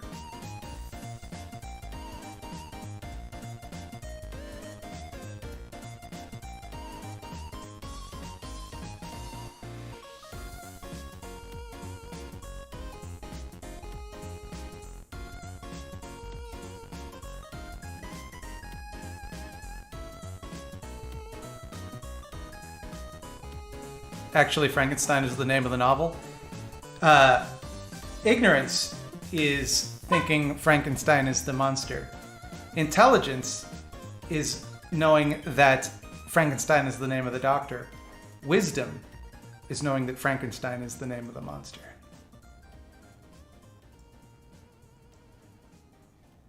The best Marvel character is Squirrel Girl, so until she's in the MCU movies, I'm indifferent, LOL. I imagine there's like a Squirrel Girl Disney Plus show on the docket somewhere. Did you see Mia Koopa is going to do a Friday the 13th 2 show at the Review? I did not.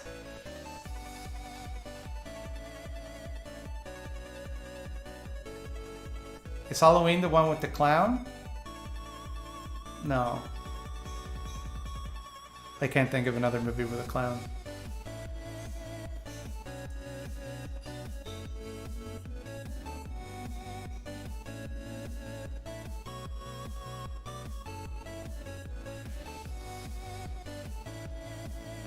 Killer Clowns from Outer Space? You're thinking of Nighttime on Elm Street.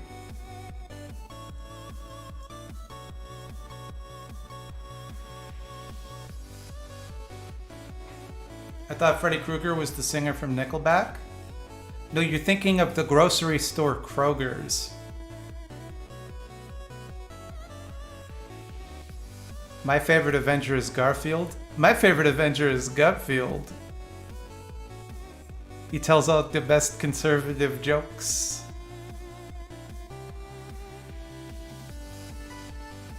Do you play Dead by Daylight? Do you like any killers? I don't know. I think it's wrong to like a killer. I would never sympathize with someone who kills people. But I've never played the game. And if I did, I would probably play like one of the licensed horror movie killers.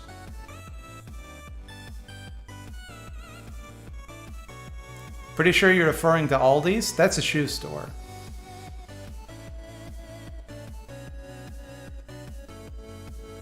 Is Bobby Duke the Babadook? Or is he just one of many? He's the star of the channel?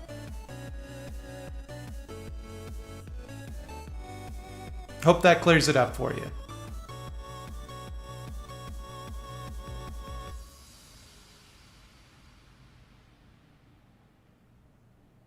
You thought Freddie Mercury was the guy from Nighttime on Elm Street? No. That's the Roman god of speed. And he delivers messages to all the other gods.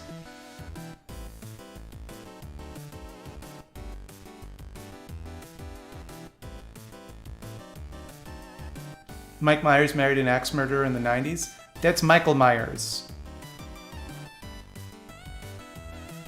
Look up clown husbandry on Tumblr one day. There's only... So I'm assuming this is like some sort of clown ranch where people raise and breed clowns. Kind of fucked up. Does Bobby have an email? No, but he has a Twitter.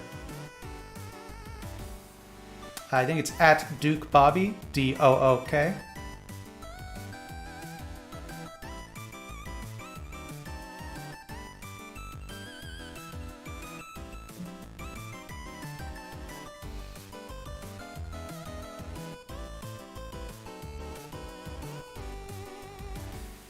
Yeah, I don't want to say what I think of when I think of clown husbandry. It's a very upsetting mental image.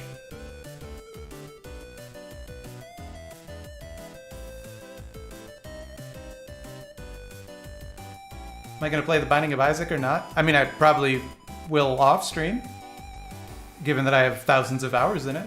I think it's a sure bet. I thought that was Pennywise. That's James Bond's secretary.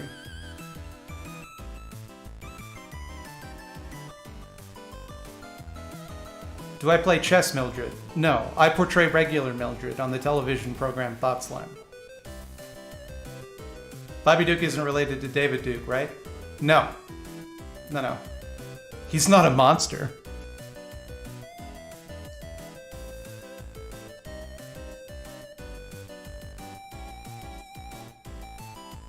I used to speedrun Super Metroid very badly, so you're sure it hits home?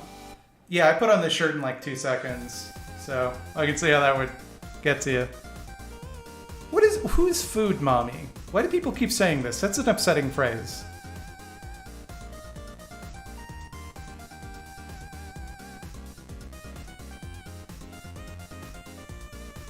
Chris Pratt Mario thoughts? I reserve judgment until I hear whether or not he's doing an Italian accent.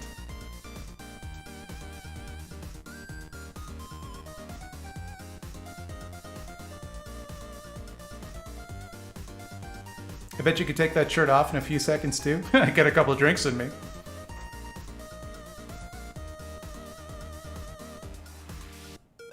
In 25 years, I've never beat Super Metroid. Don't judge me. I don't think I've beaten it since high school.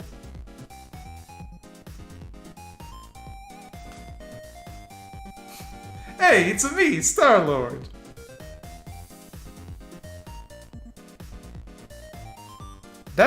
You raised the interesting point that what if we retroactively took Chris Pratt out of movies, or took his voice out at least, and put Charles Martinet's voice in his place.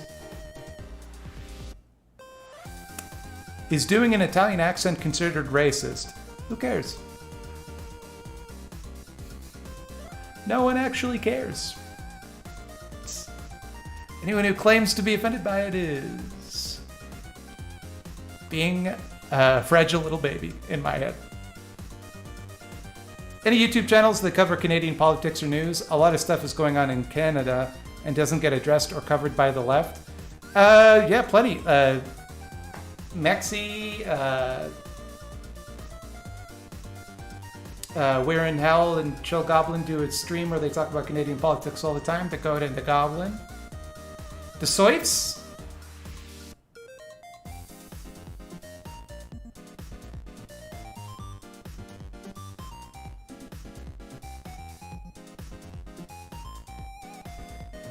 That Maya Ben David video honestly changed my life.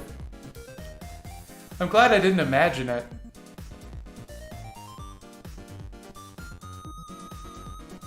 Nothing is happening in Canada. I don't know what you're talking about. Yes, but it's a very expensive nothing is happening. We did spend $610 million on an election that changed virtually nothing.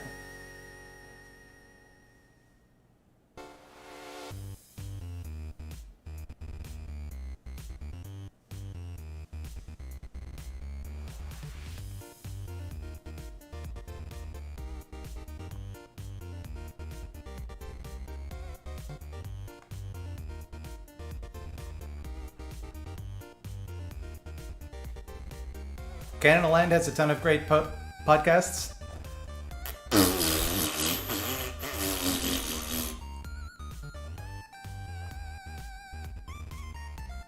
When are you going to take down JJ Mill? JJ bores me. Although, I could maybe slot him into the next video I'm making, actually. There's an angle I could take there.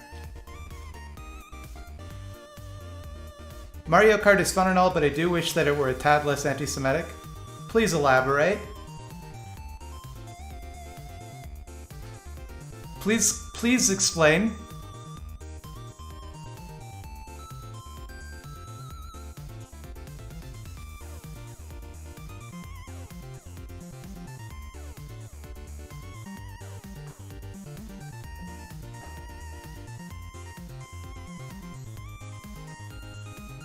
Kamek in general? What? What?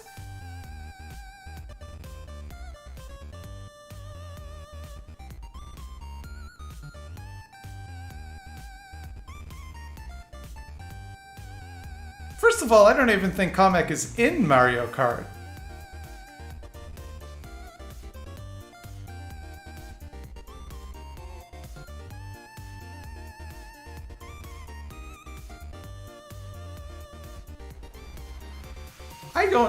I'm beginning to think this person was shitposting. I'm starting to think maybe Mario Kart isn't anti-Semitic.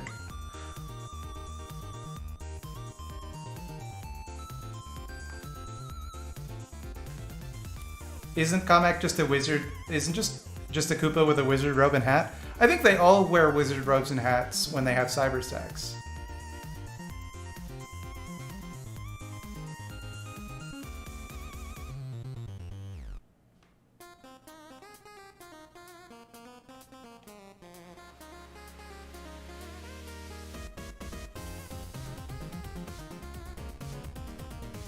Hi, as always, I can't think of a question to just have some money dollars for to buy goods or services with. I will think of a question for you.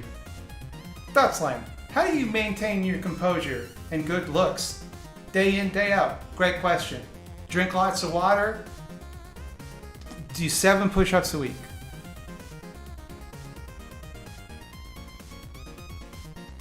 Do I think Waluigi would support Palestine? No. Waluigi is a scoundrel. I don't think he would ever make a moral choice unless there was something in it for him. Waluigi works for the highest bidder. All at once or just 1 push-up per day? Whatever works for you. It doesn't have to be a perfect push-up either. And if you can't do a push-up, you can symbolically, you can just kind of like stand at a wall and kind of go like this.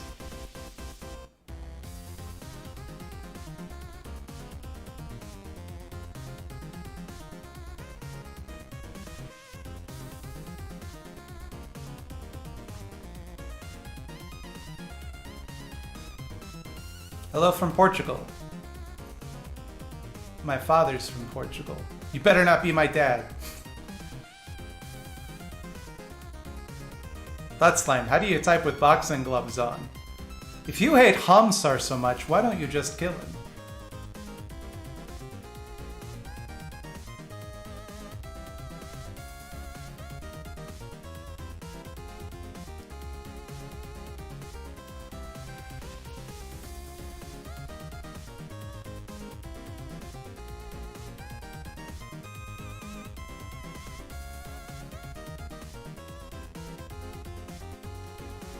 I'm gonna have to cancel you over Waluigi, sorry.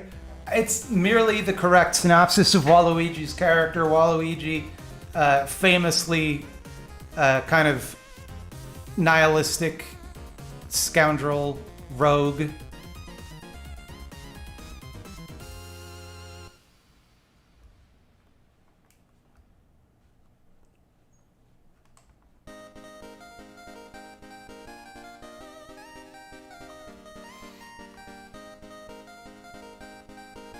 Can someone get rid of the Derek Chauvin troll? I'm trying YouTube's moderation tools. Anytime I step away from YouTube chat for a second, it's like, it decides, oh, I don't work anymore. So hold on, 1 second. I'll get him. I'll get him.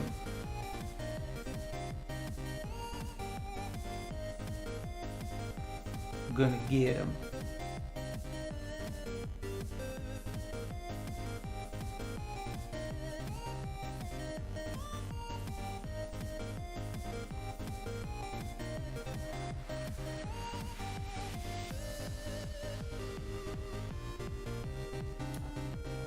Gonna get him.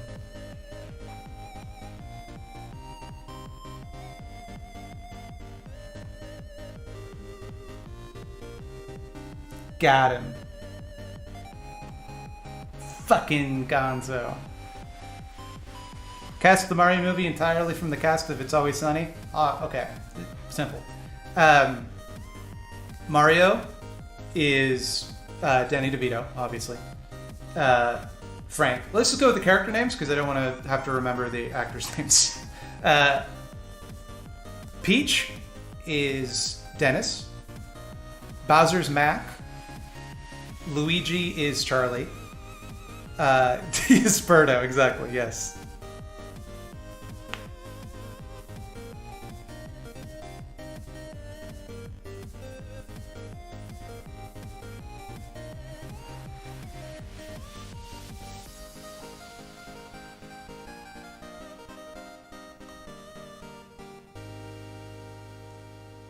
Who is Cricket? Cricket's Yoshi.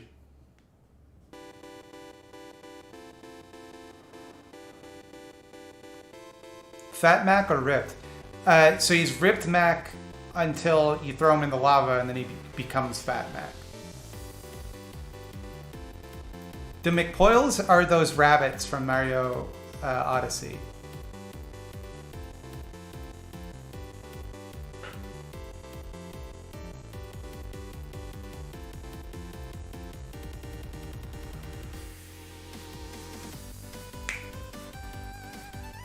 Danny DeVito would make a better Bowser.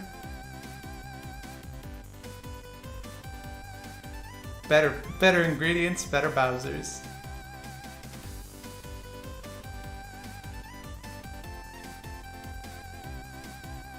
Why were all the Luigi games in the year of Luigi so bad? I didn't own a Nintendo console that particular year, so I didn't play any of them. I wouldn't know.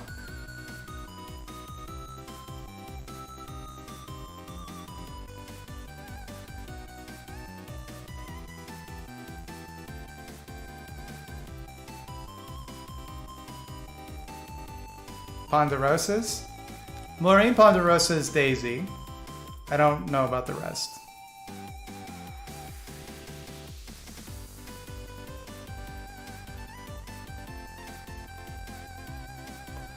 Birdo is not a trans woman, I'll tell you why. If she were, then you would all be dead naming Birdo. Because in the original instruction manual for Super Mario Bros. 2, or Doki Doki Panic, as it's called in Japan, although that wouldn't have been in the manual for Doki Doki Panic because Birdo was. But anyway, they said that Birdo prefers to be called Birdette. If you truly believe, as I do, in respecting Birdo, you should call her Birdette.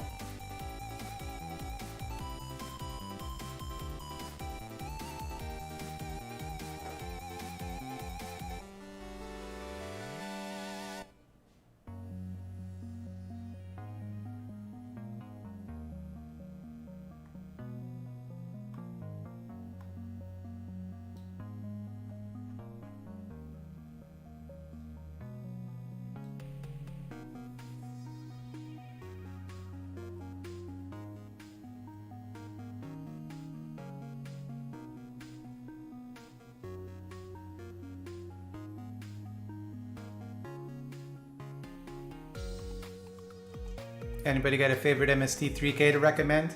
I mean, I think the obvious is, oh my god. I started speaking, then I forgot the name of the movie.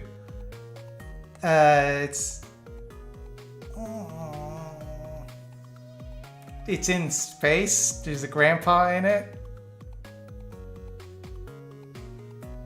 Space Mutiny, it is.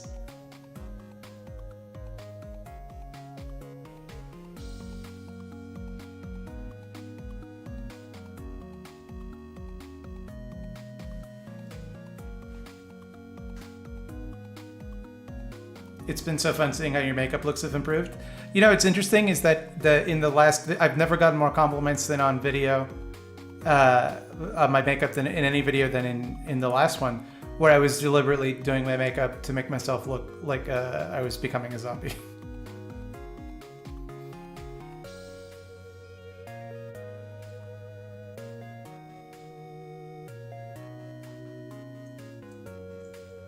Puma Man is also good.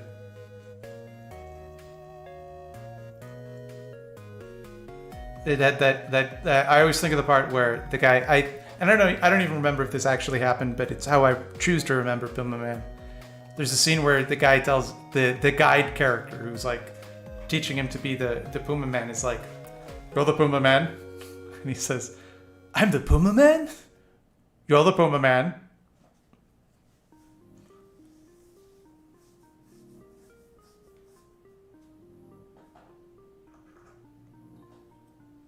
Turns out you're a good-looking zombie. I guess all I have to do is die. Would be way hotter.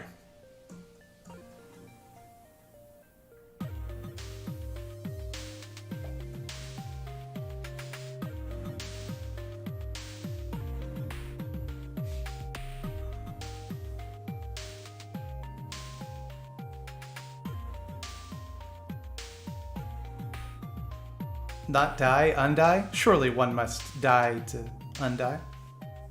Is YTV still around? Probably, but who has cable anymore? Put YTV on Crave.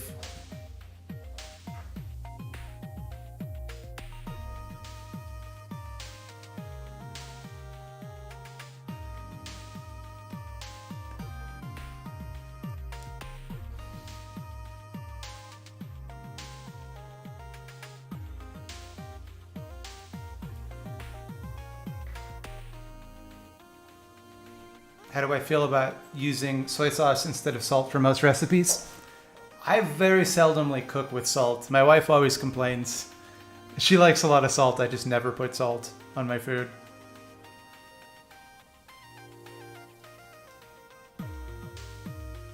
YTV is still a thing. My niece watches it regularly. It's gotta be better than the shit my niece watches. She's raised entirely off of like weird children's YouTube videos, and they scared the shit out of me. Radioactive or student bodies? Student bodies because I'm old.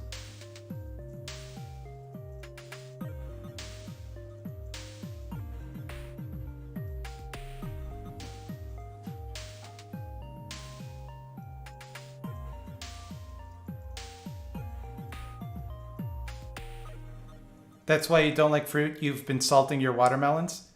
You clearly don't know the proper way to eat a watermelon.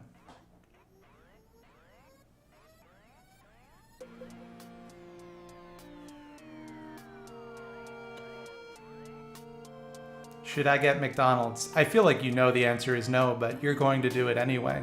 So absolve yourself of any guilt you might feel, knowing that it is beyond your control. It is not a choice that you make. It is simply a thing that happens to you.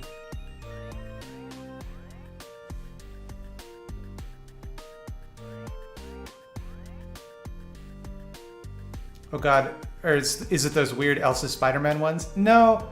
It's like because her parents pay attention to what she's watching and like make sure that she's not watching awful shit. But it's just like perfectly fine-tuned garbage to keep a kid's attention. It is, and to any adult watching, it's mind-numbing. But it's all just like people singing ABCs backwards and forwards, or the wheels on the bus. You know, educational content. Where like it's a bunch of flashing colors just go into a kid's synapses and play around, and then they put like some numbers on screen. Well, they're learning.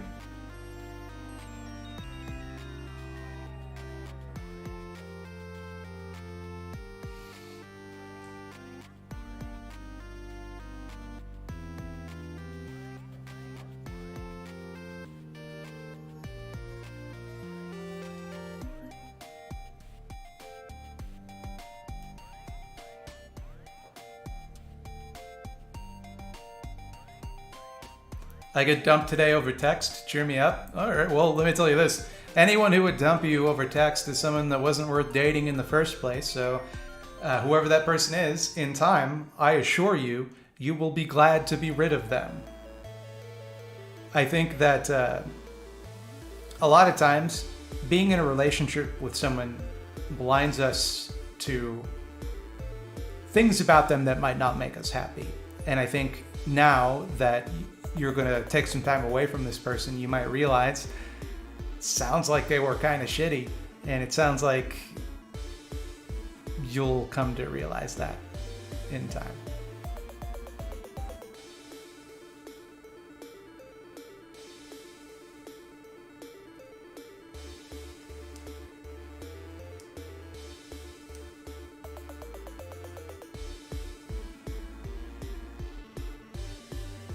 Dumping over text is a coward's move. I think you should have at least received a notarized letter.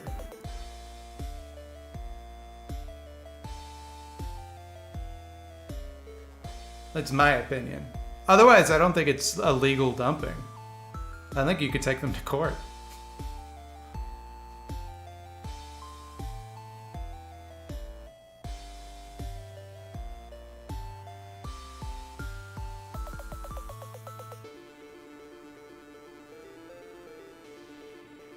Would a telegram have sufficed? If you're talking about the messaging service Telegram, at least it would have been encrypted.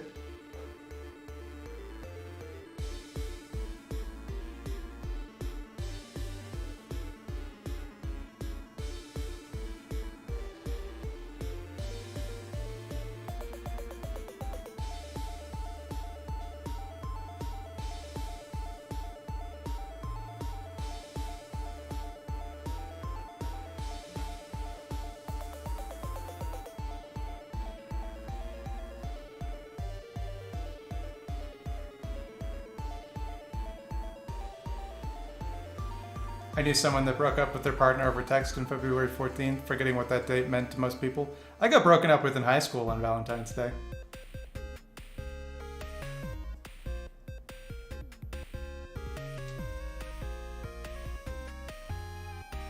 This shitty guy played a prank on me where he told me that the girl I was dating wanted me to make a big deal about Valentine's Day and get her a bunch of stuff, when actually she had confided to him that she was going to break up with me. It was pretty cool. Pretty cool time. Luckily, I was 15 and handled it like a champ. With my very good ability to control my emotions that teenagers are known for.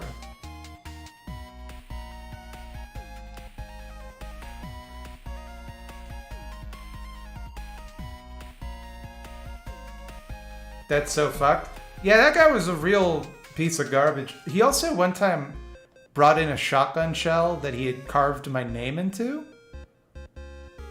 And he showed it to me like, ha, isn't this funny? I'm gonna shoot you. I was like,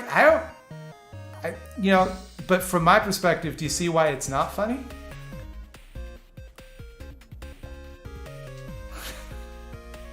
He's a pretty fucked up guy.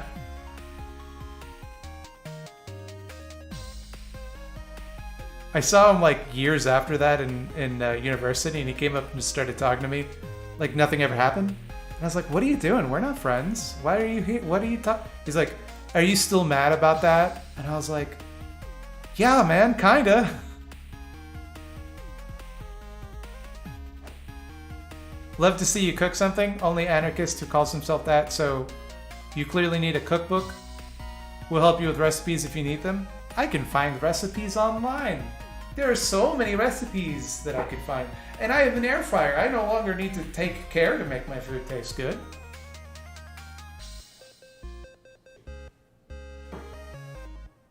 Sounds like an insecure weirdo. Oh, absolutely. He was an absolute weird beard. He joined the military. He got discharged for something. I don't know what.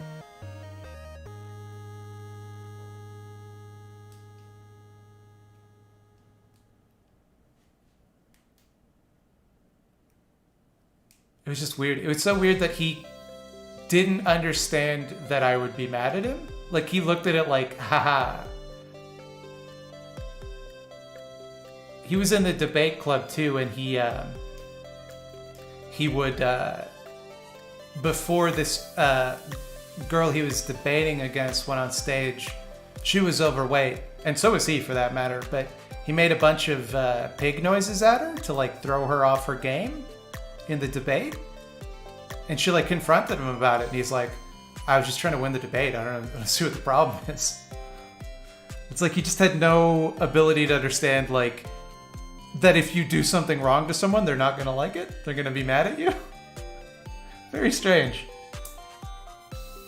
Stephen Cheek offering me a coffee. I can't have coffee, it's too late.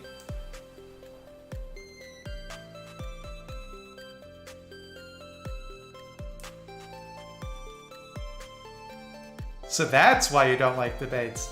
No, I don't have a problem with debates in general. I have a problem with debating Nazis. We had a whole debate here tonight about nachos. I'm clearly in favor of debate. It's simply debating right-wingers that I have a problem with. The joke I always tell, I did have a teacher who tried to convince me to join the debate club. And the joke I always tell is that I talked her out of it. But in actuality, I didn't want to join because he was on the debate club.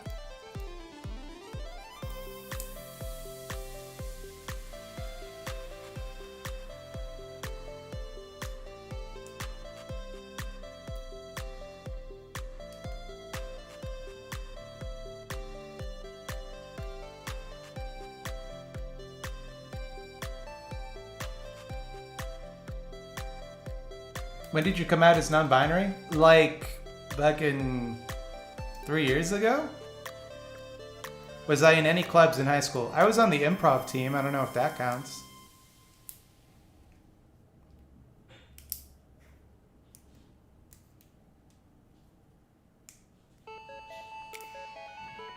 I was briefly part of the school newspaper, but I didn't actually write anything. I just wanted to have access to the computers.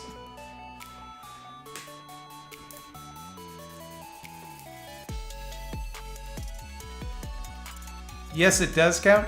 Well, the thing is, it's like, it's very, very telling of the type of person I was in high school.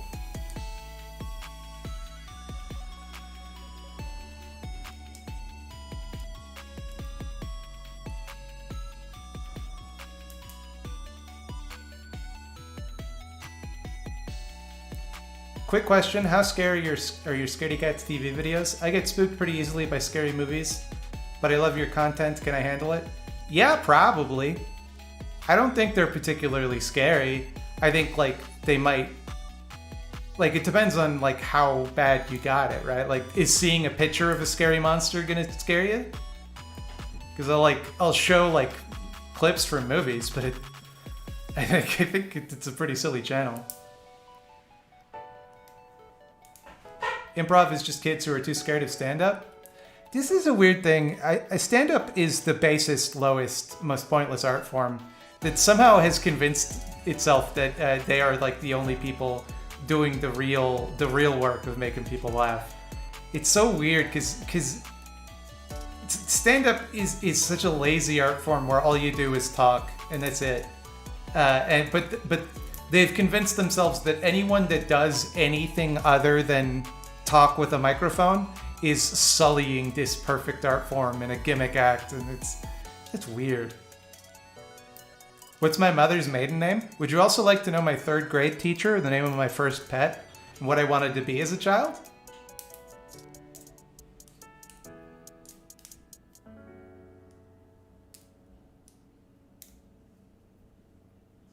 You're talking with a microphone? Yeah, it's easy, isn't it? Any old asshole can do this. How about the street you were born on? I was born in a hospital, not on a street.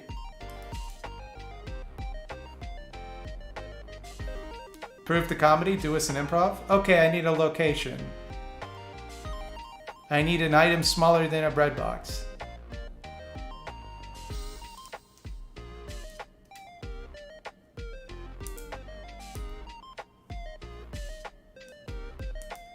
You just gave me the keys to the kingdom. It's a very... I can't hear you just gave me the keys to the kingdom without thinking of Northern Lion. He would always say that when he was playing GeoGuessr with Sinvicta.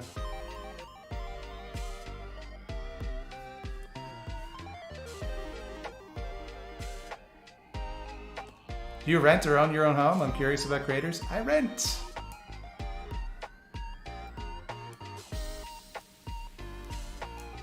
Location, inside a bread box.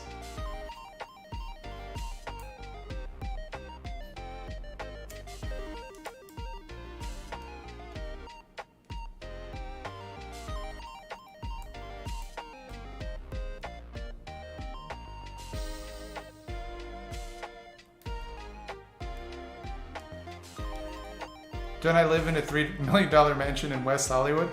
I don't think you could get a mansion in West Hollywood for $3 million. Play GeoGuessr sometime? Nah, I would be really bad at GeoGuessr.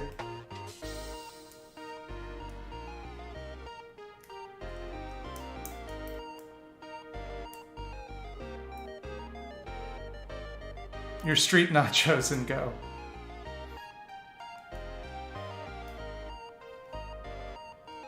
I don't know why I laughed. I don't understand that comment.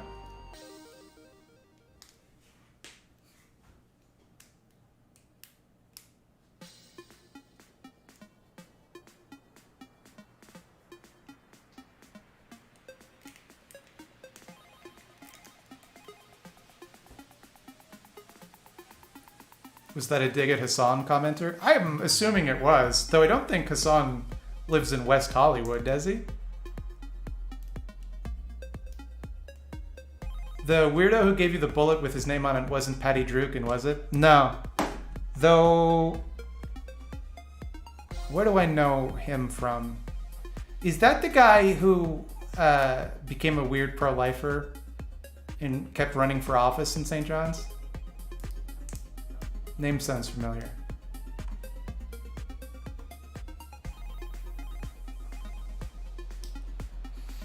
Have I ever smoked cigarettes? I have never smoked a cigarette, nor a Waluigi type of cigarette.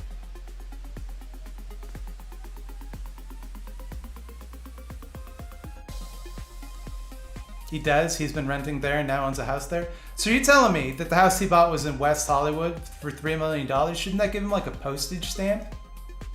Shouldn't he have like a broom closet?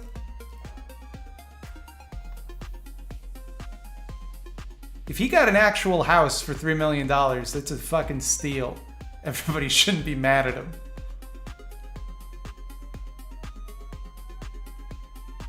Oh, that's Patty Hanlon? Hmm. That guy was weird. I remember one time he came up to me and he was giving out like in the student building in the university I went to. He came up to me with like a flyer and like a little plastic fetus, and he handed it to me, and instead of taking it, I just like held my hands open and let it drop. And the look on his face was great. Patty Druken was the weirdo who started the student Republican army at MUN and threatened administrators on the campus. Whoa!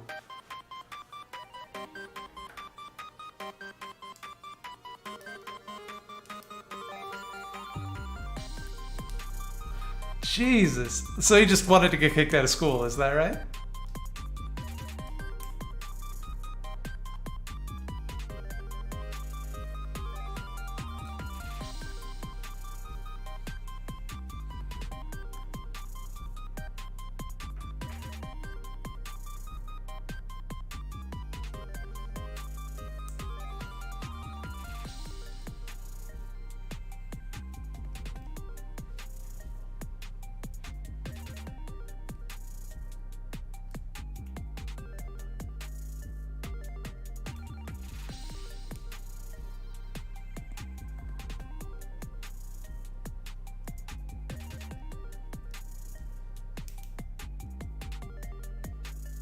He's a pro-lifer. He was also a slum landlord. He was just a scumbag to begin with. He just gave me bad vibes.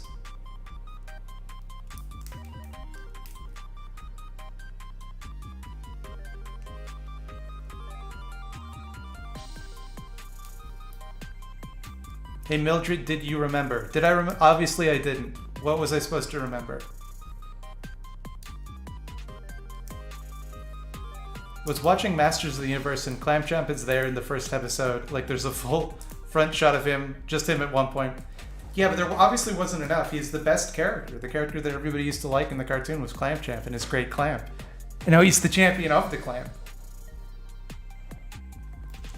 Let's be honest, a $3 million house is always excessive unless it's on the moon.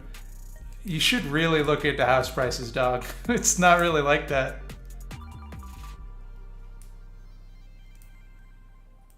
People have this idea that Hassan bought a house. He bought a $3 million house, which means that he paid $3 million. That's not how buying a house works.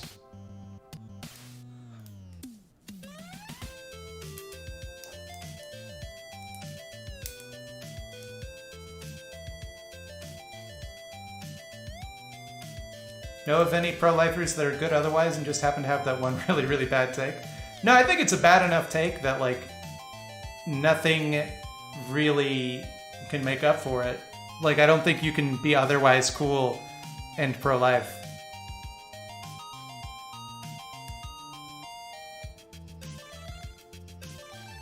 So he stole the house? No, I'm assuming he got a mortgage.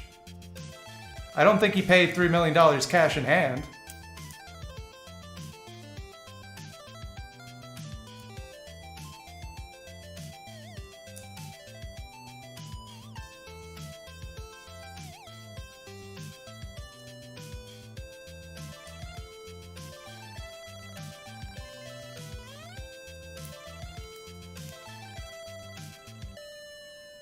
Being mad at Hassan for buying a house while Hassan's boss could solve world hunger is pretty laughable.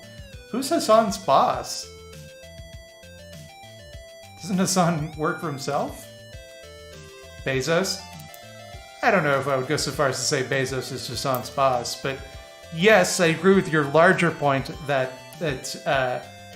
people tend to think of someone as who bought a house as the issue.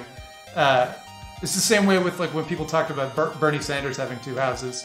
It's like, that's not the problem. Who cares? The problem is the people who own more money than half of everyone else. Like, personally own more than half of people own.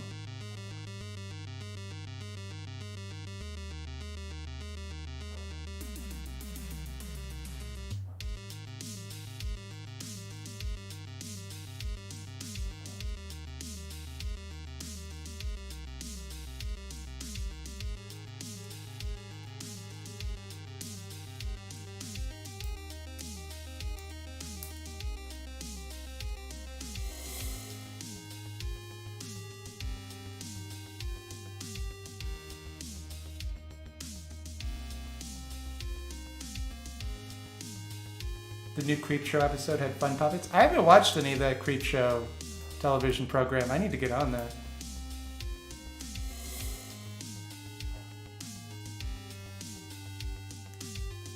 Anyone who earns money from fans is actually works for big tech.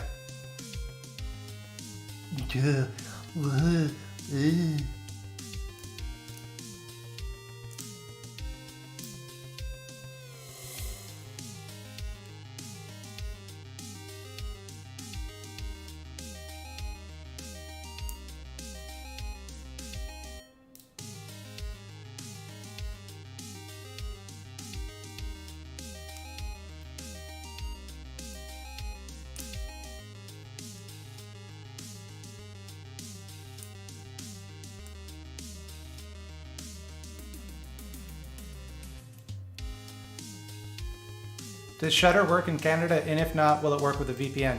Shudder works in Canada. I don't know if the library is one-to-one the same, but it absolutely works in Canada. And if you're looking to get a subscription, maybe wait a little bit. All I'm saying. Maybe wait just a little while. Getting this shit started. Let's hear a Weasel Wuzzle or something like that. Hype!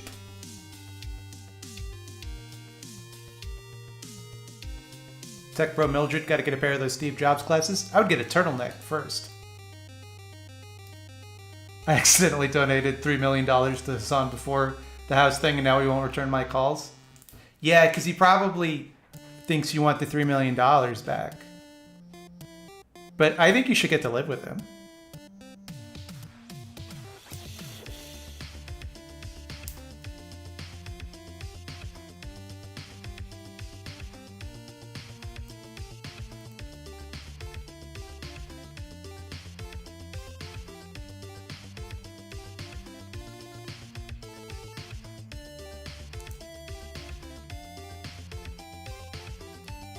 I don't think that Hassan needs to be shamed as a hypocrite. I just thinking that's way too much for a house. It's probably unwieldy. I haven't seen the house, but, like, I don't think people realize like the extent to which housing markets have been fucking destroyed in large parts of I was going to say the country, but it's not just an American problem.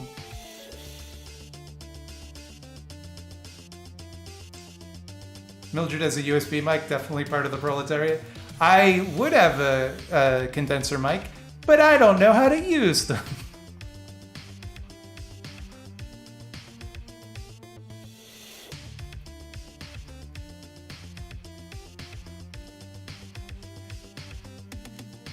If someone donates $3 million, can they live with you? I'll think about it.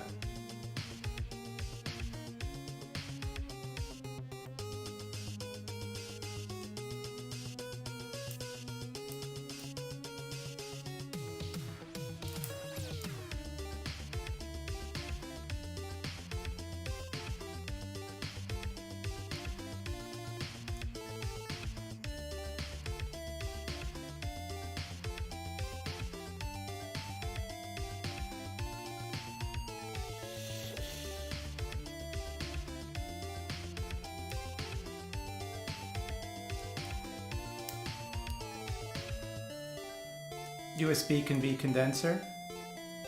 Well, an XLR mic or whatever.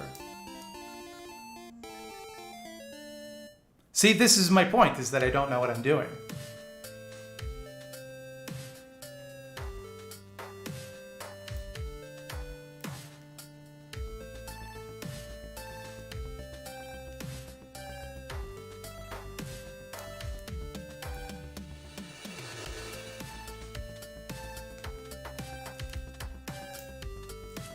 On the spot, eyeball zone recommendations go. I don't know what the eyeball zone is. I have no idea how to answer that question.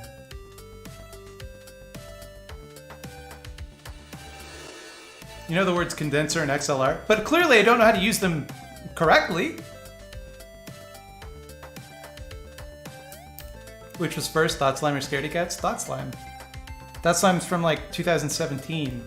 Scaredy Cats was like last year. If ghosts were real, would you seriously not be scared of them, or was that just a joke? Why would you be scared of ghosts? It doesn't make any sense. A ghost is a dead person.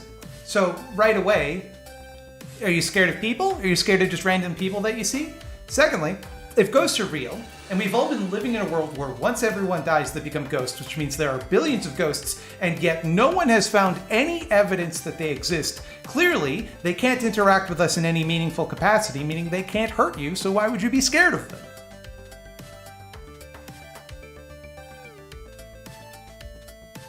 What are they gonna do? Kill you? Because then you become a ghost and you can get your revenge on them. There is nothing to be scared of with ghosts.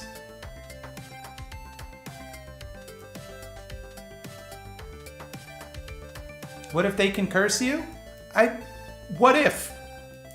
What if they're radioactive? I'm scared of curses. I'm not scared of ghosts. I ain't scared of no ghost.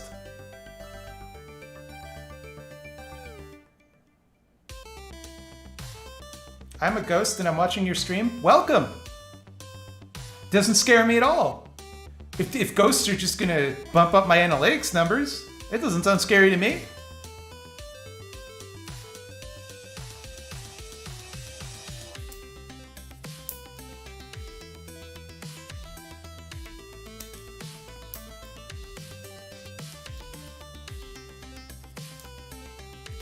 When you move into your new place, are you going to start streaming more than once a week again? That's the plan! Everything is radioactive to a degree. Not ghosts, because they're not real. The Babadook is a ghost, yes? I don't know that that's necessarily true.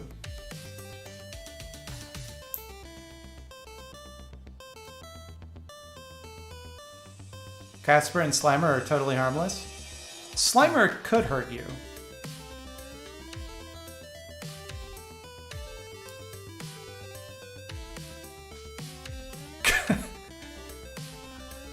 Wait, hold up. I found you through Scaredy Cats and then found out you had more in common or great things. No, that's not the comment I was looking at, sorry. Got into your videos after one popped into my feed for the resonator. That's the one that that's the one that got your attention? That's amazing to me.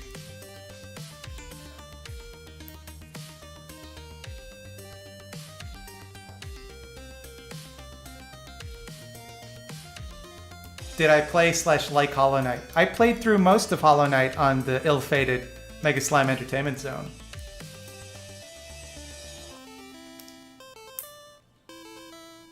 Would Slimer hurt you? If I'm a hot dog, yes. Was the last time y'all opened MySpace? I never had a MySpace.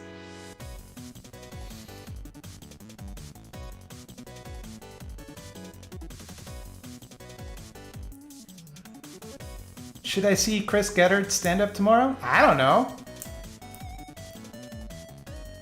Feels like I wouldn't risk the Delta variant for that. I don't know what your situation is. I probably wouldn't.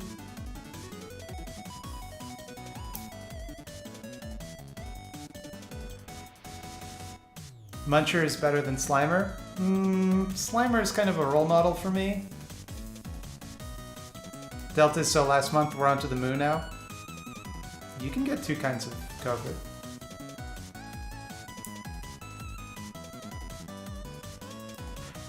What horror movie are you most excited for in the next 2 years? The Video Dead.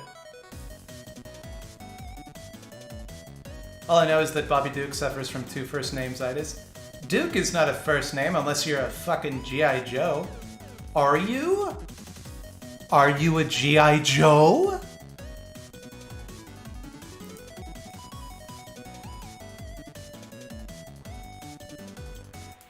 Duke Nukem? Duke Nukem is the G.I. Joe. Both the video game character Duke Nukem and the Captain Planet villain.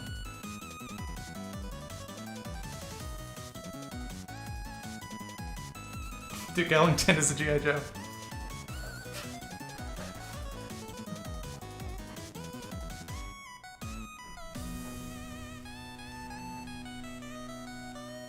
Where is, and I'm not asking for any particular reason, where's my joke book? Here it is. I'm a G.I. Joe and I'm watching your stream. Cobra did nothing wrong. Critical support for Cobra. You know what time it is. It's time for me to read from, it's everyone's favorite part of the stream, where I read Rob Elliott's Laugh Out Loud jokes for kids. Everybody loves this segment on the stream because they're really good jokes, and everyone likes them. So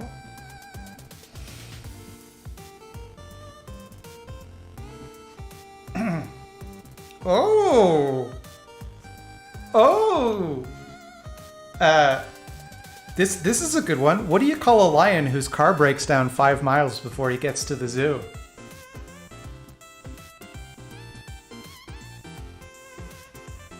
What do you call that lion?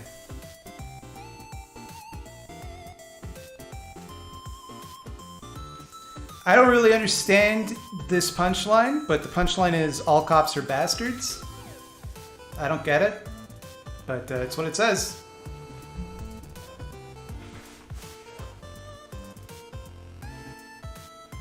What's a whale's favorite game?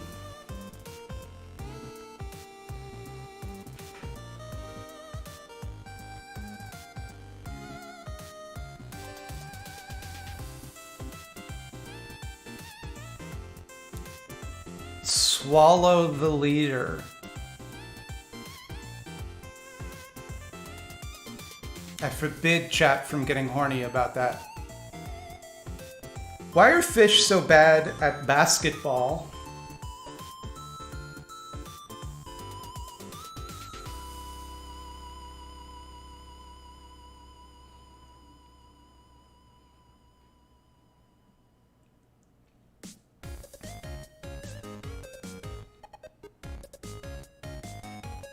They can't get no air? That's a better joke. It's because they don't want to get close to the net. Where did do dogs go when they lose their tails?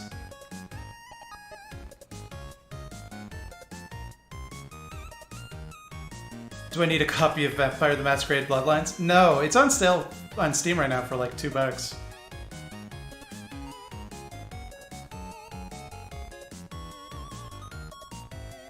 Hell? No, no dog. All dogs go to heaven. They go to the retail store. The retail store. What do you call bears with no ears?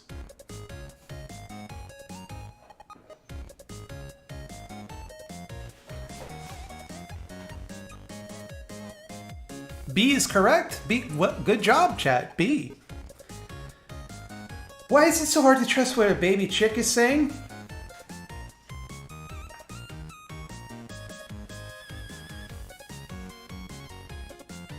This one's actually a good joke. I like this one.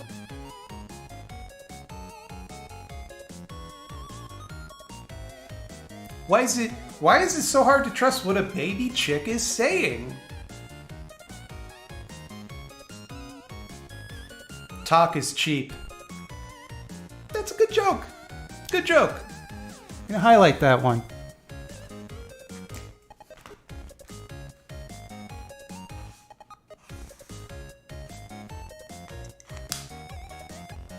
Good joke. Why did the clown visit the aquarium?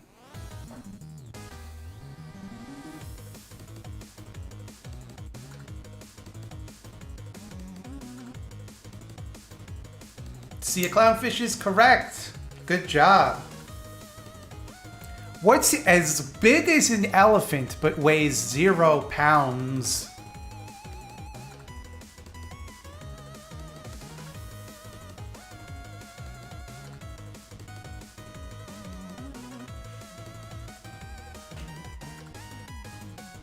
It's as big as an elephant, but it weighs 0 pounds. Its shadow is correct, SSJ3 Ma Tanks. Correct. Why are horses so negative?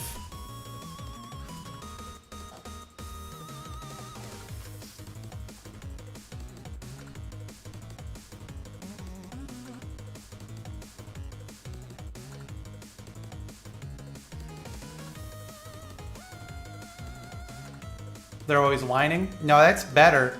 It's because they say nay to everything, but what the fuck is a horse? And finally, what is black and white, black and white, black and white, black and white splash?